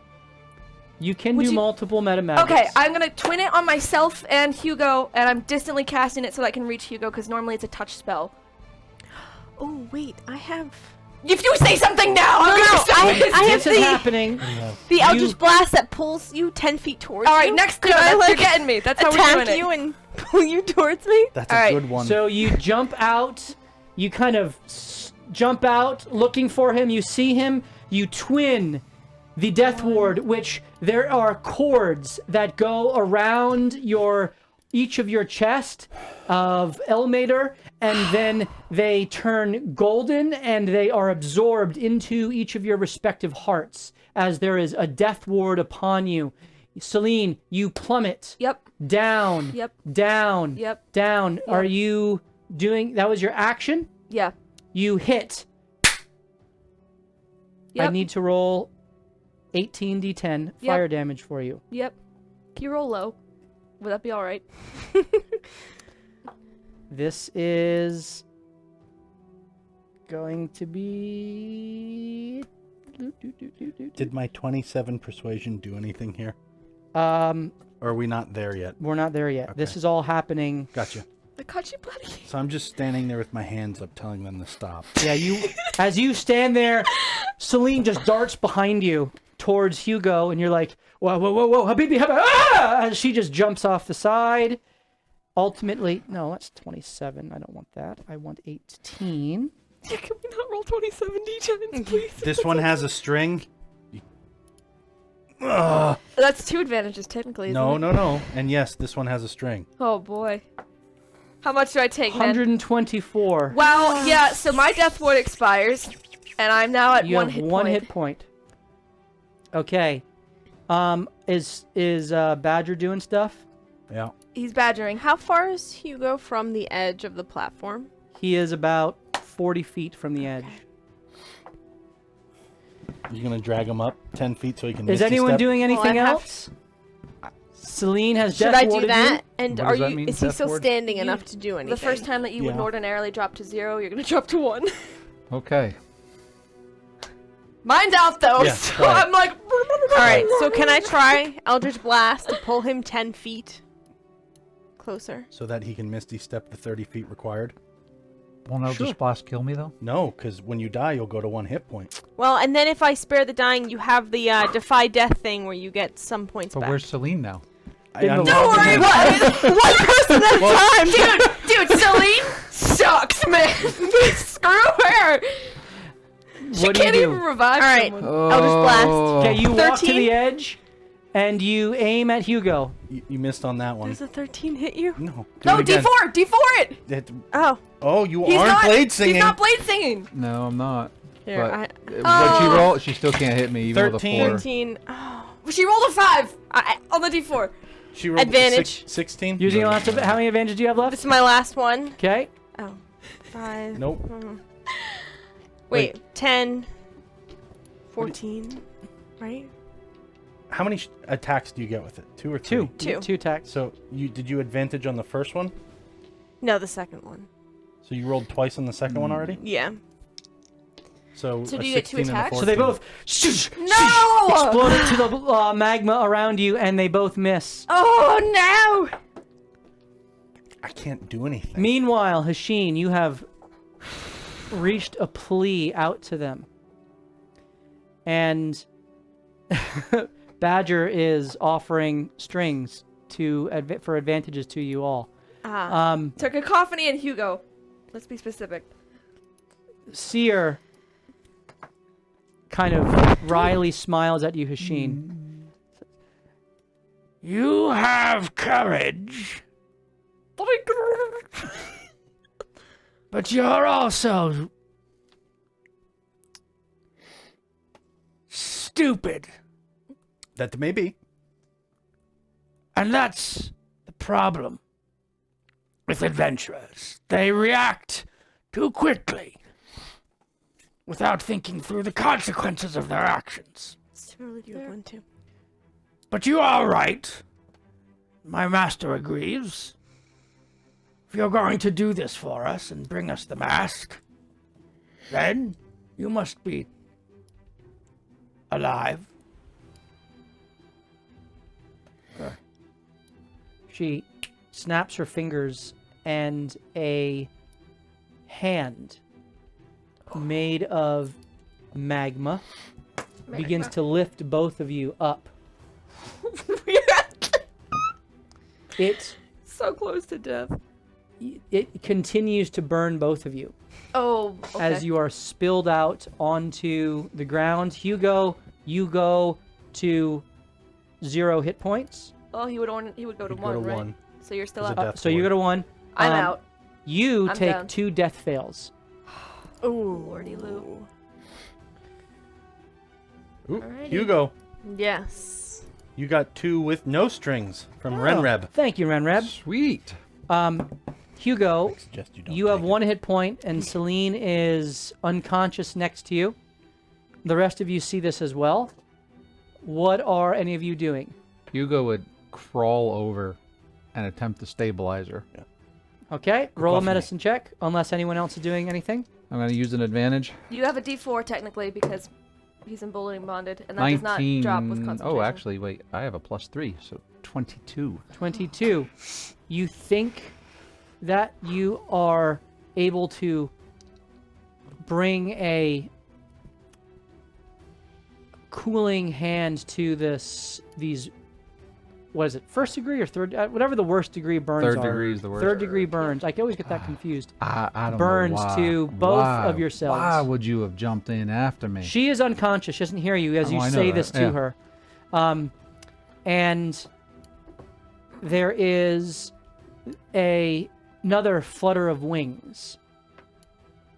This time from one of the dragons on the right side, the one that looks to be very muscular. And you now see that it is actually has armor that is plated over its own scales. And it kind of lands with a thud on the side of this platform, half in the lava and half there, and it reaches down 2 fingers, and it heals you both. Whoa. As you both are Whoa. the heal spell at 9th level Whoa! and are back to full health. Wow. I don't even. What about Ray? However, Yeah. Ray is left on the ground, I don't even know. and it looks to you now and says, the seer looks to you now and says, Anything else that you wish to request or prepare before you are taken through the portal? Do we have any more requests? I just woke up.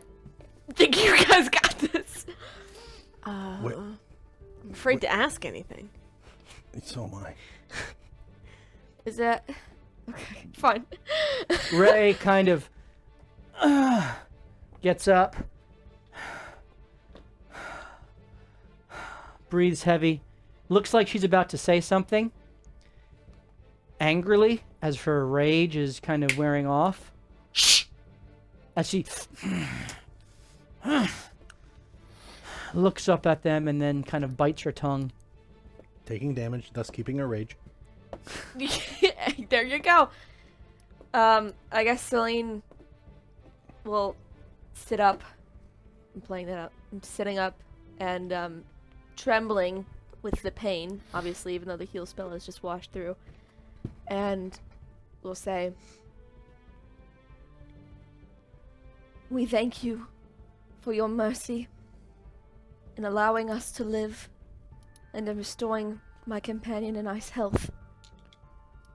We understand the goal and the mission that you have given us for the mask.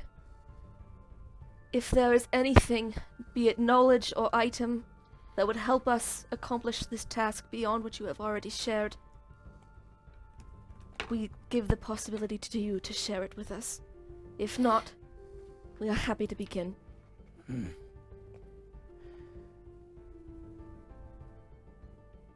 Doesn't respond, just kind of listens and considers. It seems that she's listening to something else at the same time. Mm-hmm. You get the sense that Worthil is directing this entire thing For sure. telepathically. Is anyone accepting the No. offers of advantage from Badger? No. Hugo? No. Cacophony? I've been told not to. So You can do whatever you want. no. Okay, that means I get 3 more advantages to my count. You're Yep. now at 70 I'm again. back up to 70. Don't worry, guys. We're gonna wear them down. The next session is going to be Brutal. fun for me. He's just gonna be rolling at advantage on Every everything. single attack. Dude's like, I can't tell what the cloud is. Cumulonimbus. Didn't even need it. Right? The armored dragon stands up and goes over to Ray, looks down at her, just says, "You have something to say, dearie." Oh boy. All right. Well, we tried. Oh boy. We tried. She looks up at him and says, "I'm not afraid of you, Yep. There it is. you big meanie." Yep. He looks down at her. "Well, you should be." As he grabs her and slams her into the ground 3 times. Child abuse. She goes unconscious Oh. before he heals her. And does it again. Does he do it again? Can you imagine?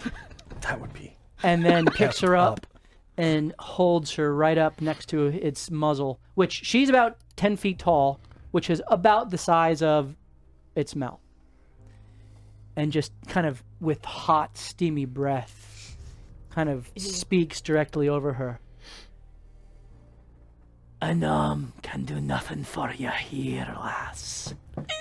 As just kind of drops her, and he jumps back and kind of falls back down into his place, his throne. And the seer looks at you and says, "Well,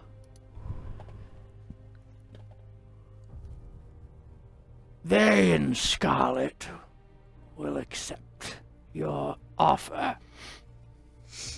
You'll either succeed and enhance our master, or you'll die and be of no further concern to us. Are you ready then?" No boon. Okay, that's fine. We're going. Yes. And this is a lovely home, by the way. It's beautiful. That's the parting note. I tell you what, the interior decorator with the lava, yeah, it's like a great. live feature. Is live, laugh, love carved into the stone? My God. The dragon that Die, was- burn, scream. has pockmark wings and scars and all kinds of damage to it, which had always the destruction in its wake, kind of turns and goes towards the dragon horde for a moment. It seems to reach for something, and then flies over and places what looks to be a door. Almost like a hatch. About 3 feet wide by 3 feet, 2-dimensional, on the ground. Clearly not large enough for any of them to fit through.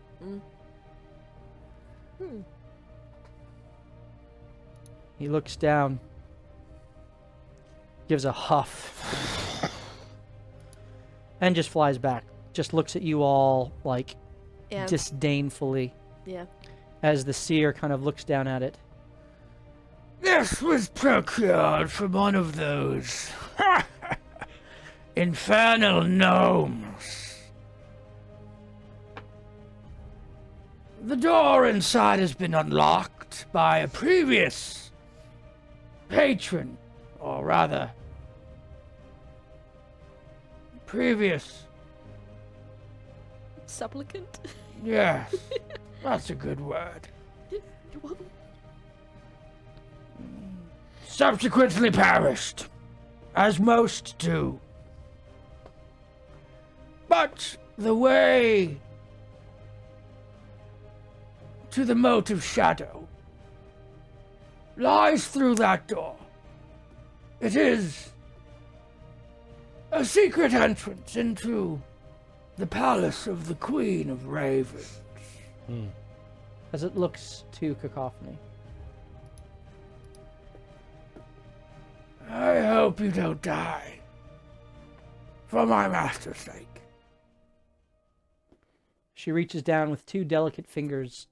She just opens the door and casts a spell, and it begins to undulate with kind of a purplish energy. And she kind of beckons to you and gestures towards the door for each of you to go through.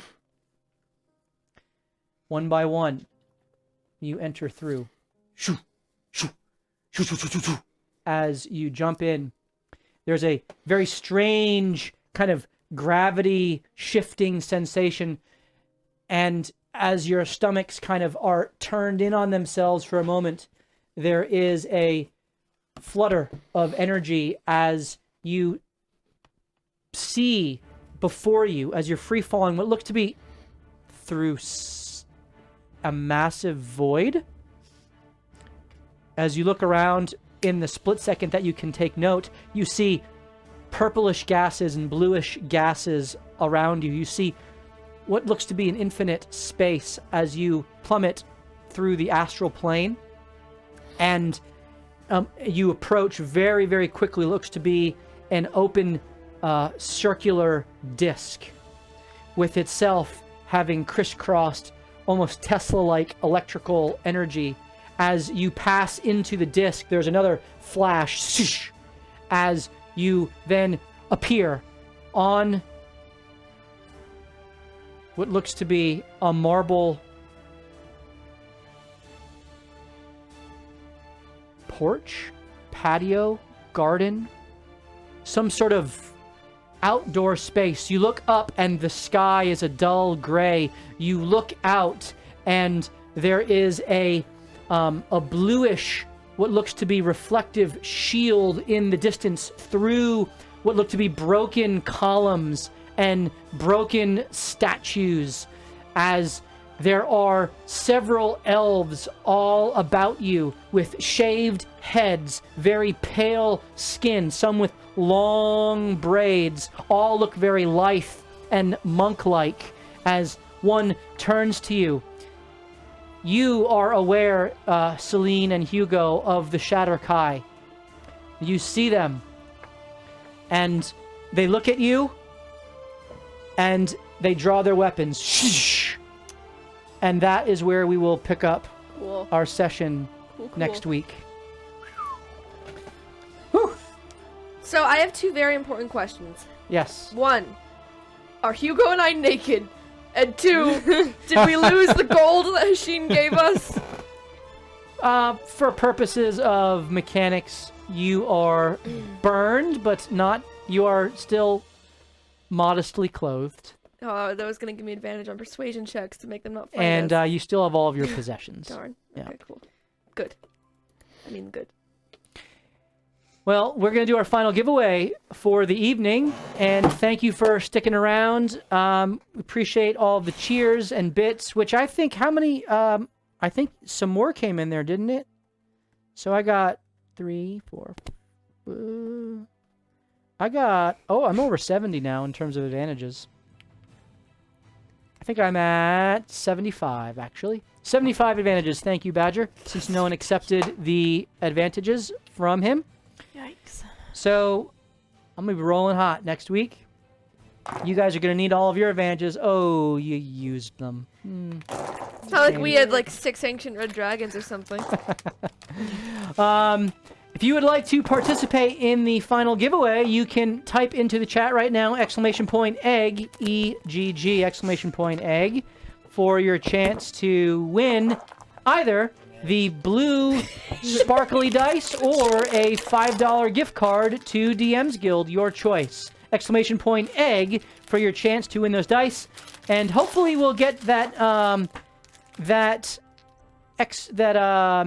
White Dragon given away next Tuesday. We have 35 more subs to go. We're very close. And we will give that away. Really appreciate all of you for sticking around. Thank you for those of for the raids. Thank you, Blue Box, for the raid. Chaotic Wonderful, thank you for the raid. Really appreciate your support of our channel. And we would certainly welcome you back anytime as we tell our stories and we participate in this game with you. As you have seen, we do invite your interaction through chat and, of course, through the cheering of bits to affect the outcome of things. And next week is going to be a unique combat, which I think will be fun for me and hopefully fun for our party who is toyed with here. But come out with, I don't know, maybe just the ego broken and some spell slots used. And so you are going to be down some spell slots as you go into this session, but full health. So, !egg, final chance to enter. We'll draw that after we go off the air. Thank you all so much for being here and being a part of our stream tonight. Really appreciate you. Really appreciate the fact that you hopefully enjoyed yourselves, enjoyed the show. And we really hope to see you again next Tuesday night, right here, starting at 7:30 Eastern Standard Time, as we continue to loot, die, and repeat. Have a great night, everyone. Cheers.